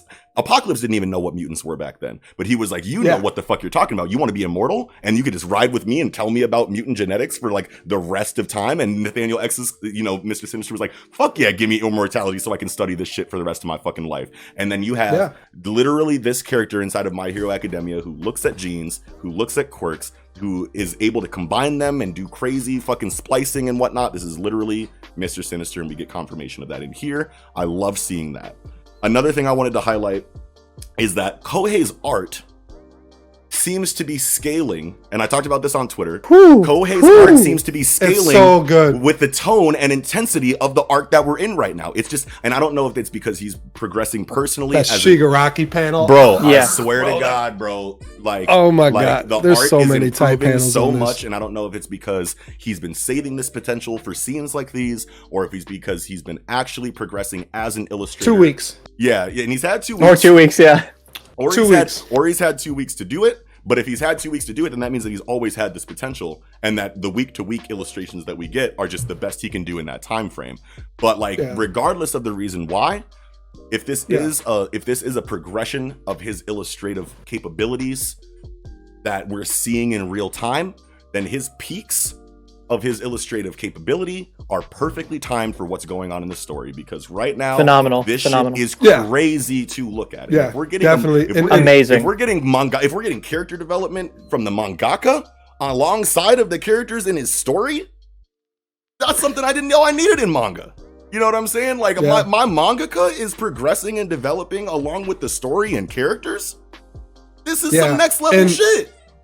I mean, this is his third story, so I don't think it's his end. I think he has the ability to do this when he has the time, and I think that's closer to right. And it's really makes me feel optimistic, because like, even though these aren't like AoE fire and ice attacks, which we've always said is where he's, you know, kind of lacking. That's right. But there is like debris and rubble and shit getting Everywhere. exploded and sent in direct, and you can tell, you can tell all of what it is. Yeah. So like, I'm super happy to. I love the so to talk a little bit about some of the dialogue here, when Shigaraki is seeing All For One, and All For One is like, Tomura, to me now. Yeah. Like, ooh, like I can't tell if that is a like a subtle torch passing, like, to me now. Yeah. Be me now, take what I have now, or if he's saying, come break me out of prison now. Hey, let's go. You know what I mean? Like, putting that in his mind. Now that you have all the strongest ones in one place, defeat them so that no one's going to stop you when you come to my jail cell. Right. Bro, if we get Stain and All For One, bro. That's what I'm saying. There is going to be a jailbreak arc, and I feel like All For One is getting out, and there is going to be contention between All For One and Shigaraki. Yeah. And because that's the thing. It's like, that's why I'm fine. Like, if Shigaraki gets to the cell and All For One's in there and he just fucking evaporates him and kills him, on second thought, fuck you. Like, maybe he breaks him out to create the despair inside of the narrative, and then their conversation thereafter is where All For One's like, all right, I made you what you are now. Now, like, I'm gonna go ahead and like take my mantle back. And Shigaraki's like, wait, hold on a minute now. Like, you just used me? Right. Oh, no. You know what I mean? Imagine that dialogue. Imagine that scene. You know what I mean? Where All For One's like, you've been my, you know, like, this has been my 200-year goal. You got to let me get my shit back, bro. You're like, obviously, I'm the guy. Yeah. Shigaraki's like, I'm my own person. I went through all of this because of you. Oh, my God. That would be so amazing. We're about to have the exact same conversation over again. Yeah. Oh, and I'm not going to. And I'm not going to. I'm just saying that is part of basically what I'm saying, though. Like, as I'm saying, All For One is like for sure the end villain. I don't want to say that for sure. I feel like it seems like but regardless, that panel that you're talking about, to me now, I did take that as, come save me from prison, but also bring me my quirk back, bring me your body, bring me everything that I just cultivated in you. Give it to me. Love it. And let me, you know, Merowim transfer out, you know, transform in this bitch and get all silvery and gold and shit, you know, fucking prism light hit me, you know, like. So to go deeper into the chapter, this panel where all of his family members are grabbing him, and they're grabbing him in the same place where his hands were when he had the hands all over his body. Yes. God. No! Yes, that's so the one on the back of, so the good. one that was always on the back of his head, that's obviously Nana Shimura. Or or Nana Tamura, or I forget her name. Oh, it's Shimura. but- It's Shimura. Yeah, Nana. Yeah, so that's obviously All Might's master or predecessor. Yeah. Yes. That hand on the back of his head. Then you have and then I think we already got exposition on like what the other hand, who the other hands belong to in the My Villain Academia arc. Yeah. Yeah, they're we all did, his yeah. family members. Yeah, all of They're all his family But- members, and the one that he puts on his face is the dad. Yep. And But note that the hand coming out of the hand covering his face, the dad, Yeah. that dad is coming out of All for One, Yeah. showing that Yeah. Shigaraki considers All for One to be a father figure, Wow. yeah, his true father figure. yeah. You know what I mean? Yeah. There's mad And then- symbolism in the art. Super in this dream symbolism. sequence. Next page. Yeah, yeah. Next page. Shimura, is that her name? Shimura? The All for One Nana. or One for All? Nana. Yeah. Anyway, Yeah. Nana saying, "Don't ever forget." Next panel, it's Shigaraki as a young child looking at her picture. Yes. I went back and read those chapters of the flashback of Shigaraki's flashback. That's literally the panel of him looking at that picture and being so amazed that his grandmother was a hero. Yes. Yeah. And look at he's how like, different and he his has that eyes panel are. of his eyes. Look at how different his Yeah. eyes are when he's a young kid that looks a lot like Deku. Yes. Yeah, definitely. Like look at his eyes in that flashback, and then the next panel over is his Shigaraki eyes now. A completely different person. Yep. You know what I mean? And just seeing that stark black and white difference here. And like you can say a lot of things about the symbolism, how, you know, All for One is standing here with the fucking like darkness enveloping him, and that's showing like his current like mind state and things. And then all of his family members, including Nana, creating a light source that are coming to try to like take him away from that darkness. And he's like, fuck that, I'm too far gone. What's up, All for One? You know what I mean? Like the symbolism in this shit is crazy. The art is crazy. Kohei is trying to take over Jump, and it's crazy seeing how much he is contesting the rest of the incredible stories in Jump. Obviously One Piece, Chainsaw Man, Fujimoto Tatsuki's trying to do the exact same thing in his own lane. Everyone is performing so well in their own lanes inside of Jump that are all starkly different than the other lanes around them. It's crazy seeing this state of Weekly Shonen Jump right now. Like, I feel like since I've been following Weekly Shonen Jump, it has not been this crazy everywhere. You know what I mean? And it's just so fucking exciting to see. Yeah, we got 4 stories really that pop every week. I mean, you know, and we got a couple hit or misses, but I agree with you. Like this shit, you know, and it's like wild. We're getting the end game One Piece to top it off too. Like, wow, what a time to be alive! And yeah, we already covered. Eagle already mentioned Deku feeling Shigaraki, you know, reviving or whatever, which I love, and I do again love that connection. Kind of reinforces that statement that I made about like the shared like consciousness link space between One for All and All for One inheritors. You know what I mean? So like, I don't think that was really just like a mental like dream sequence of like Shigaraki tripping before he comes back to life. Like I think that's very similar to Deku seeing all of the One for All inheritors. There's a metaphysical connection there for sure. Like I feel like that's like an actual thing and not just like Shigaraki's dream before he got zapped. You know what I mean? Like I think that that's an actual thing for One for or for All for One, just like it's an actual thing for One for All or for because whatever. You know what I mean? I mean, All for One created One. That's right. That's right. You know, so technically, you know, that's Deku is the 10th inheritor of. No, I guess that's not. No, right. he's the 9th. But like you know, I see what you're trying to say here. Of All for One, but obviously that's not All for One. But you know, like the 10th inheritor of a quirk. Yes. Now, the first one, you know, from the first inheritor. Yes. I mean, I guess maybe that doesn't actually, because you can just consider the first inheritor as the first inheritor. Right. But you you're know what I mean? About Like the one that spawned the inheritor process. Yeah, exactly. And there's no way they're not connected. Like, and I feel like it's going to be obviously a super strong connection. The title of this chapter is called Inheritance. Yeah. You know what I mean? You'll be able to see.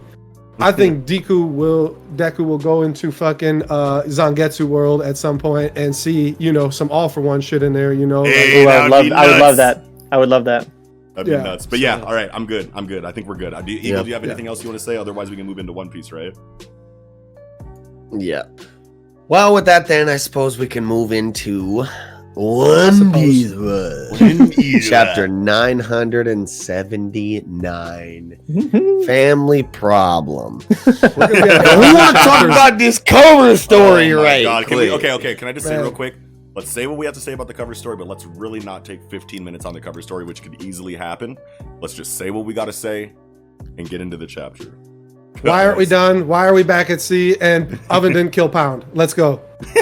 Yeah, okay, so Pound obviously is the main thing here, right?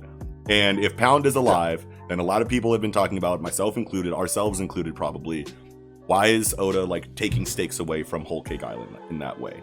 You know what I mean? So one thing that I want to say is that I understand that the story is moving into like more darker, I don't want to say darker tones, but just like, you know, it's becoming apparent that like this is a more serious, way more serious sea, or part of the sea, part of the world. Characters should be dying where they might maybe not have died as much in the more adventurous, you know, like segment of the storytelling inside of One Piece, and now it's getting towards endgame shit. There should be a little bit more dire, you know, moments in, if you're going to act like you're going to kill a character, you probably should. But like ever since Pell survived the bomb in Alabasta, I've been saying, why are you expecting characters to die in this fucking story? So, you know, like I don't think that this should be too, you know, angering of a situation if Pound really is still alive. But at the same time, obviously as someone who enjoys death, I don't want to say I enjoy death inside of Shonen, but I love when it's used properly. And I feel like Pound was a good moment there. And if Pound survives, then did Pedro survive? Did X amount of other characters survive? It begs those questions. And I understand that it's very contentious inside of the One Piece fandom. But at the same time, it's like, chill the fuck out. This story's not about death. It's about the journey. It's about the endgame goal that we're heading towards. It's about the journey of the characters. This shouldn't ruin the story for you, which a lot of people are acting like it does, because they just want to hone in on, you know, certain criticisms that they think that Oda is safe from. And it's like, shut the fuck up and just see what he fucking does next week. Yeah. He's earned it. Yeah, exactly. Is this definitely Pound then? I don't know who else it could be, right? Like you're saying it's 100% Pound. Yeah, there's no way it's not Pound. Yeah. There's no way it's not Pound. And why would when I look back on it though, like why would Oven have killed Pound? Like Pound didn't really like go against, you know, Big Mom. He just wanted his daughters to live a good life. Like he was just like thrown to the wayside, lived out into the fucking forest or whatever, the fucking homie forest, and like he didn't really like go against Big Mom. And he even says like she just kind of lets me be around and hasn't killed me, and it's like tight, sweet, I'm still here, I guess, you know. Like so like I don't see why Oven like had a firm reason to kill him. But is Pound he Oven's like a dad? knife, didn't he? No. And there's even dialogue where Oven is like, yeah, you were my stepdad for some point, but fuck you, basically. Like I never looked up to you or respected you to begin with, like, you know. And Oven basically says right to his face, like, I never considered you any kind of father figure, you know. So, and that's that. Sure. But Sure. Go ahead, Eagle. You had something you wanted to say about the cover chapter, and then we can go into the chapter, right? Well, no, I just wanted to say, first off, I'm calling it right now. It's going to come out in SBS. Somebody's going to ask about this Pound shit, and Oda's going to say, oh, Oven slipped on a jelly donut, and that's what that red shit was in that panel when you thought Pound's head got cut off. It was the jelly squirting out of the donut that he slipped on. I would laugh my fucking And secondly, ass off. like, I used to believe in the stakes stuff too, when it was like, because it always used to be said like, yeah, the new world's crazy, high stakes, people are dying, the sea is way different. But then a lot of that shit for me died down when we got fucking, I don't know, just goofy shit still all the time, like Caesar Clown, like a goofy ass motherfucker. But see, that's the thing, is that like One Piece, Whole Cake Island, like some straight Disney shit, and now even on Wano with someone that we thought was a lot more serious, we're like, okay, Big Mom was kind of Disney, whatever. Kaido gonna be that real shit though. Yeah. But then even still, we got Kaido fucking sobbing his eyes out. He's an emotional drunk, fucking stumbling around fucking Ebisu town and shit. And his commanders are sitting here talking shit to him. Yeah. You know? Yeah. And see, so it's like not even the commanders, the fucking like people, Toby Rope flying six. People think that people think that stakes it's just death. You know what I mean? And it's not. Like you can still be 100% wholeheartedly One Piece without killing anybody. You know, which is something that is like a thing in One Piece, that characters don't die, but there's still high stakes all over the place. Why is that? Because it's not all about fucking death. You know what I mean? If you want a character to die, or if a character is being implied to die, you know, like, and they don't, does that really lower the stakes in One Piece, considering that you felt tension in other areas besides death? Like, just think about that for a second. It really doesn't. You just didn't get a death here where you thought it made sense. And you look back through the series historically, and that happens all the fucking time. It doesn't lower the overall stakes of the storytelling. You're just mad something happened a different way than you thought it should. Get over yourself. That's all I have to say. Yeah. Like, one quick thing I have to say too is that Oda has been a master of this all along to make a story feel like Disney yet be incredibly dark and like if you actually look at it and just like take out the visual and like a lot of the happy shit, like you have human auction, themes. you know, like very mature you have themes. so many fucked up things, Racism and like and oppression, Land, corrupt government that makes everyone think that they're for the people. You know, all Tequila Wolf. Shit. Tequila Wolf. Yeah. All types You're of talking shit. about when you're talking about Whole Cake Island feeling like Disney, you got to pay your fucking soul to live there every month, which takes your life away. Like that shit is not like sure, Oda's just a master of making it feel lighthearted when it's not. It's really like, not. Nothing is, and that's you know his shit. Thing. I like the way that he does that, you know, and I know a lot of people don't, you know, they're just like, oh, this story feels like a kid's story, and I'm like, y'all, then you're not paying attention. You haven't given it a chance. You're not paying attention, chance, exactly, or you haven't given it a full chance. And going into the chapter, last thing I'll say: if Pound lives, so the fuck what, you'll get over it. You know what I'm saying? You will forget all about Pound living in the next 4 or 5 chapters as we move closer to the climax of this fucking war. So just relax, okay? Anyway, going into the chapter, the one thing that I wanted to say specifically, and then I'll let you guys say whatever you guys want about the chapter, is that I think it's really cool seeing the interactions inside of Kaido's camp being as I don't want to say lighthearted as it is, but just seeing the inner workings of how his, like, you know, ranking system kind of works there. It's all based on merit, but at the same time, it's like it's still like kind of like family based at the same time. You know what I'm saying? Like, he seems very cool. He doesn't seem like whereas before we didn't really ever get any kind of like in-depth like Kaido like moments as far as how he operates with his people. We just know he's an overwhelming presence inside of the underworld, inside of the new world, and we have all of these assumptions that we make, but then you see his interactions with his inner circle, and you see that he's very cool, you know what I mean? And people can walk up to him and talk shit to him, and he's like, all right. He listens to people, you know what I mean? He respects the people that are around him, and it's not just, I'm Kaido, do what I say, you know what I mean? I like that a lot. Really definitely. fucking cool to see that. And I got a lot to say about that, but I feel like some other people should say something. Yeah. Eagle, why don't you get into your bag about the chapter? Because I really want to hear your thoughts on One Piece nowadays. I mean, I don't even know, man. It's just like one thing I liked a lot is Jinbei's drip.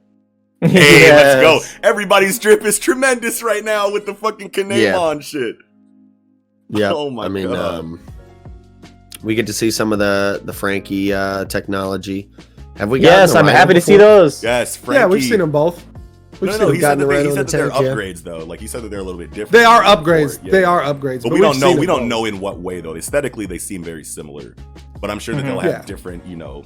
I was super happy to see those Frankie machines again. Yes, definitely. Choppers in the tank. Another thing I noticed that I thought was kind of interesting was the little panel with Momonosuke and the dagger. Yeah, so he's gonna try and pull some slick shit. Yep. Yeah. Well, and he said he's going to get out this himself, and I'm happy to see it. Happy to see him try. Yeah. Absolutely. Yeah. I love this.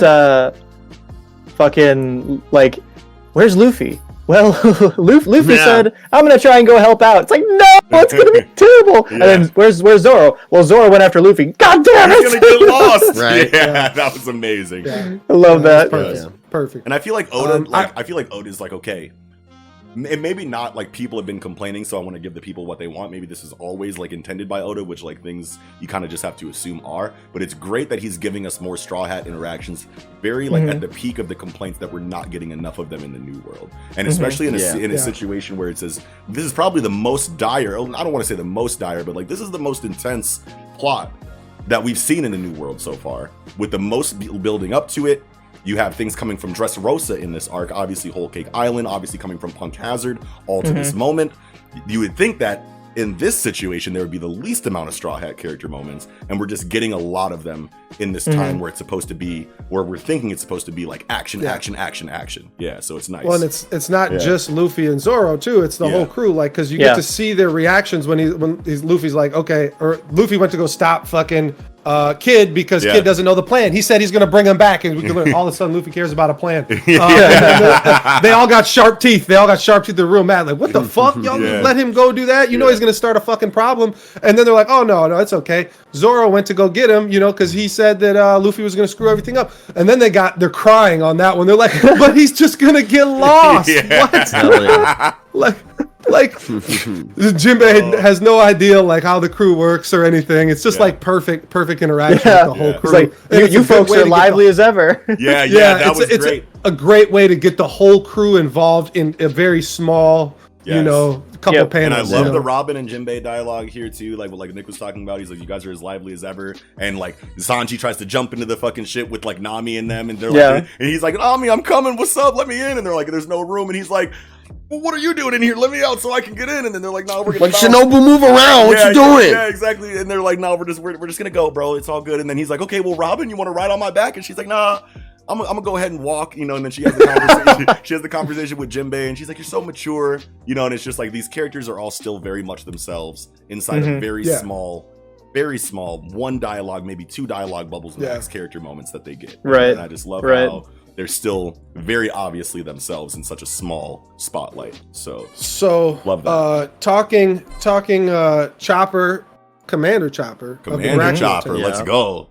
So confirmed fights Kaido. He's the commander.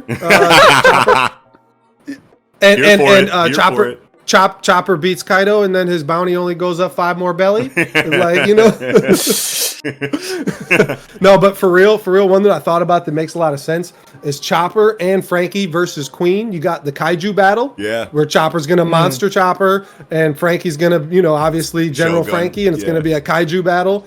And it also makes sense on the fact that Queen is also an inventor and a scientist. He has the plague shit that Chopper fucks with and can stop it, or whatever. And he's an inventor, I guess, is what they called him. You don't really get to see, but that also goes with Frankie. It feels like they got, a good meshing.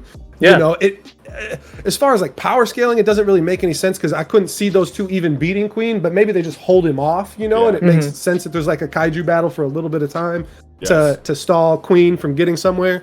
Like that makes sense. But yeah, I had kind of a lot to say about the whole Kaido crew thing, and that's why I kind of wanted to let other people go ahead. So like, if you guys, maybe you guys should, say some other things first. One thing before you get into your conversation or before your thoughts on the Toby Roppo, I just want to say, one, I think King has my favorite character design in the entire series. This motherfucker looks incredible. I want to make a bold statement there because every time this motherfucker's on screen, I'm like, this dude looks really fucking cool. But another thing is that like I really want to get, I feel like more than anything else that I want in this arc is like history of the relationship between King and Kaido, because like when they address each other, there's a certain level of like tension there. That implies, like a very profound history between those two. And obviously you can assume that like King is the right hand or whatever of Kaido or whatever. Until we get exposition otherwise, that's like the general consensus. But like when he comes in here and he's like, I called for them, you know what I mean? Kaido's like, you gotta zoom in of Kaido's face. He's like, King, almost like Dinkelberg, you know what I mean? Like, it's like, it's almost like that, you know what I mean? And it's like, it's like, what's the beef? You know what I'm saying? Like, is there beef or like what's going on? And I feel like a lot of it, because you have the conversation here where everything is based on merit. If you come in and outperform the person above you, you take that spot. You know what I mean? So like, does King want to be Kaido? You know what I mean? Does, I don't know. But like, just because like that hierarchical, dynamic has been like established in the storytelling, it's like, I'm trying to think of reasons why there's this tense interaction between Kaido and King here in this moment, you know what I mean? But that's weird. Maybe King is also a remnant from the Rocks crew. Yeah. That's far-fetched and just, I'm kind of pulling it out of nowhere, but he could have also been a cabin boy. Maybe when the crew fell apart, he was like, all right, I'm gonna rock with you, Kaido.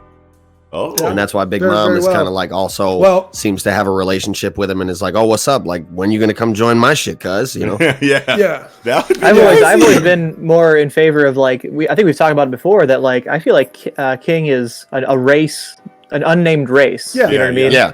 He's the Some sort opposite of- of the Skypeans. He's the devil. Exactly. So I'm very Devilians. excited to get that hashed out more. Yeah. Yeah. But you said See, it was it's weird. weird, that you though. said you said it was weird that I took that tense Yeah. interaction between Kaido the way that I did. What do you mean by that? That I didn't take it as Kaido and King being tense to each other. That it was just tense that King used Kaido's name to call the Toby Roppo in his place, and Kaido doesn't know why. And that's it goes to that. I think that, and I love this, that I feel like Kaido and King have like a beautiful professional relationship where they can act independently, that they don't necessarily need to inform each other on what's happening. And amongst all this bullshit, all this crazy shit, those two stay extremely calm and just feel terrifyingly capable to me. Like, yeah. capable is kind of my word for the day. Yeah. Because like I feel like these two, no matter what the fuck happens, they're going to execute a well, structured plan.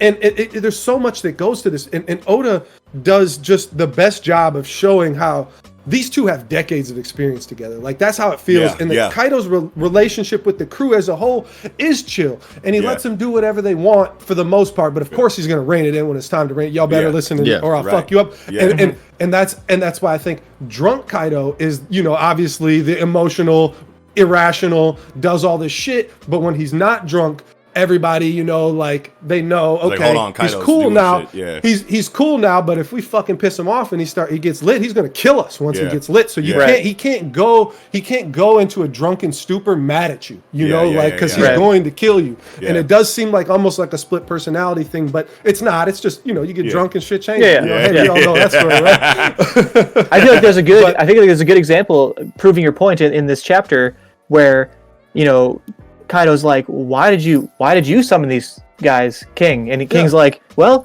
I because of your problem. You know what I mean? Yeah, like, I thought that might be needed yeah. because of your problem. And Exactly Kaido's like, good point. Yeah. Yeah. They're like the match made in heaven. They finish each other's sentences like they finish each other's plans. Like they just plan together and have their own individual plan that somehow just zippers up perfectly. Yeah. Wow, at the end. Yeah. And that's how I took the whole thing, because another thing is that Kaido's crew, finally, that we get to see in depth to like how he lives, and he's not just some bum in a fucking skull drinking all day. You get to see, and it's his way that he runs his Yonko operation is a perfect contrast to Big Mom's tight surveillance network. Everybody has to fucking own up and has to fucking explain themselves to Big Mama. She'll kill you she don't give a fuck what son or daughter you are. Yeah. It's a tight fucking surveillance network in her whole land, where Kaido's like, run wild, do all this shit. I got rules. Y'all better follow these rules, and I'm gonna get lit and just fucking thunder Bagua y'all to the moon if I have to. Yeah. But I'm cool. Yeah. All this other time, and I'm gonna let this fucking horn chick shit talk me the whole chapter. Right. Yeah. Ulti, right? I don't think. Yeah, Yeah. ulti. Yeah, Yeah. she gonna use her ulti later. But yeah, like I don't think like he's actually going to hold like a grudge against her, or like there actually has to be like a good amount of Kaido. Like he has among the most reasoning, it seems like, than you. Of all these emperors, I mean, maybe not Shanks, but in Blackbeard, I guess it's hard to say because he's had like a 20-year-long plan or 30-year-long plan. But just you took Kaido for kind of the dumbest one, where he's just so strong that I'm gonna try to kill myself and test my mortality out and things like that. Like he was deep in that way, but you didn't think that he has shit together like this, and obviously this whole arc has shown us that with but even still with Orochi, you're just like, oh, Orochi just kind of does all this, and Kaido just sits back as I just fuck shit up when it's time. I get drunk, I get the money, I get the women, I get the booze, and I just come fuck shit up when it's time. But that's clearly not the case. Like Kaido, is very strategic. He does have all this shit laid out. And because I was gonna get mad if that wasn't the case, because how the fuck are you a Yonko if you ain't got no fucking like organization to your fucking and not just outfit? that, but it's like the entire underworld revolves around this dude's will. Yeah, all of the strategy that exactly. we've seen in the new world is coming Human from auction what is Kaido him. wants. Yeah. Human auction is him. Yeah. Fucking, smile fruits, weapon fucking smuggling or whatever, weapon He's the arms dealing. Center of all of the strategy in the series, outside of like the world government, shit, or whatever. Yeah. But like, I mean, all of that's probably like kind of like relatively linked to Kaido in some way too. You know what I mean? Big Mom had the gigantification, right, from Punk Hazard. Yeah, but it was but it was not not that was just a side project that Caesar. Yeah. Yeah, that's a side project that Caesar took on because he wanted more funding. That wasn't Caesar's under Kaido, not. I mostly agree with y'all that Kaido is the result of or the source of most of the underworld activity. Yeah. So like obviously he's got to be a very strategical person. You can't just have someone who's just like dumb strong being the fucking like epicenter of all of the intricate, like subtle and like nuanced like strategy that we've seen in the series as far as like motivations from villains is all centered around this character. So obviously he's not just someone who's strong enough to tell people what to do. He's got to have a certain level of, he's got to have a head on his shoulders to do that. Yeah. These are racketeering type actions, right? This isn't gigantification. Like Big Mom just wants to make giants because she can't. She has her beef with Elbaf and can never get a giant in her crew, and like that's totally personal. This isn't profiting off of misery and despair, like the human auction, weapons dealing, fucking smile fruits, like all this shit is Kaido. This is all he's had this shit laid out for years and years. This isn't. He's not fucking a mindless figurehead. Who's 100%. Just strong. 100%. Definitely. Yes. Yeah. I love this Bao Huang character. Cute, little cutie baby. Like I assume it's a girl. I assume it's a little girl, but it could be a little boy, I guess. But like, it's sweetie, little sugar squirrel glider, fruit, sugar glider smile. Yeah. Yes. Yeah. Very cute. Hey, one thing though. Big Mom has taken now 3 chapters to change into a kimono. She's big as shit with her big ass. I know. No, I saw it on Twitter too. It's like, yo, mom is so fat it takes her 3 chapters to change into her kimono. I just fell out, and there was no context for it, and I knew exactly what it meant, and it was just like, you have to be current in One Piece to know what that tweet was all about. 100,000 likes and 50,000 retweets. It didn't because it had no context. It was. I don't remember even who. I wish I remember who posted it. Bro. It was a banger, and I'm gonna go ahead and try to make that bang. Watch me. I'm gonna steal that. Oh man. Yeah. But then, I mean, of course, you got to talk about the end and how that's a Shanks moment. This is a Shanks callback. This is Shanks 1000%. For sure. That last panel, love it. Luffy's serious face. Luffy's serious face is you love to see it. This is like very quickly getting into punch in the Tenryubito shit. You know what I mean? Like he's about to just bust this thing open. Why? Because it's the right thing to do. You don't mess with your friends. Ooh, I need it to turn into the Take On Me video. Like it did in the fucking, like it did in Shabani, that you know what I'm saying? When he rocked dude in the face and it's just black and white. I need to see that scene again with Wano animation. I would literally lose my fucking shit. Yes, but like please. just look at how much. Go ahead. Well, I was just saying last thing is just last thing about that point is that just look at how much Luffy does not care about Ushiroku being spilled on him. And that shit's sticky, red bean paste. That shit's gross. And he does not care one bit that shit was spilt on him. He only cares the people talking shit about Leftovers Town. That's beautiful. Very Luffy, very Shanks, yes. Nice spot on the callback there. Yeah, other than that, I think, did we already talk about the official name drop? Or Yamato. Kaido's son? Oh, the son. Oh, yeah. Yamato. Yeah. A lot of people think that, so like going back to page... It's really early, right? That little like shuffle, like... Well, going back to the page with Robin and Jinbei, there's a like that shadowy... person behind them? Yeah, there's like a shadowy figure in the bottom left with like 3 dots and a thought bubble. Yeah, the Russell. Yeah, and people think that that's Yamato. Yeah, it probably is. Makes sense. Makes sense. Probably, Be tight. That's cool. Here for it. But other than that, hey, I think that's about it. Yeah, did you have something else you want to say, Kiko? I mean, just that Alti's got her Corona mask on, she's good. Yeah, so does stay safe. the other guy. Wear a mask. Page 1. And page 1, yeah. Yeah, and doesn't Who's Who? Oh no, Who's Who? No, No, Who's not Who's Who's got Who. like Page a one. face mask on, a helmet with the horns. Yeah, just And page Jack and King. Yeah. Yep. Got a lot of We know they ain't safety-minded got the people. roner. Yeah. Okay. No way. Okay. But yeah, I'm good. I'm good. Yeah. Incredible discussion, Me you too. guys. Alrighty then. Yes. Well, it looks like that'll do it for another episode. This episode of the Project Manga podcast. Thank you all so much for watching. If you did, make sure you slap a like on this video if you enjoyed the episode. Make sure you slap that subscribe button, and hit that motherfucking bell. And we'll chirp you when we come out with a new video. On a week. Tie-ins coming out too. Let's go. Make sure you visit that description box down below. Hit that link tree where you can find the links to any and all of our online communities, audio listening platforms to consume the podcast on, and links to donate if you would be so inclined. And with that all said, this will be another stupendous episode of the Project Manga podcast. Wrapping up, I'm your host, Eagle. It's your man's Kiko. What up? Noxie. and Nickums. Peace. Sarabada.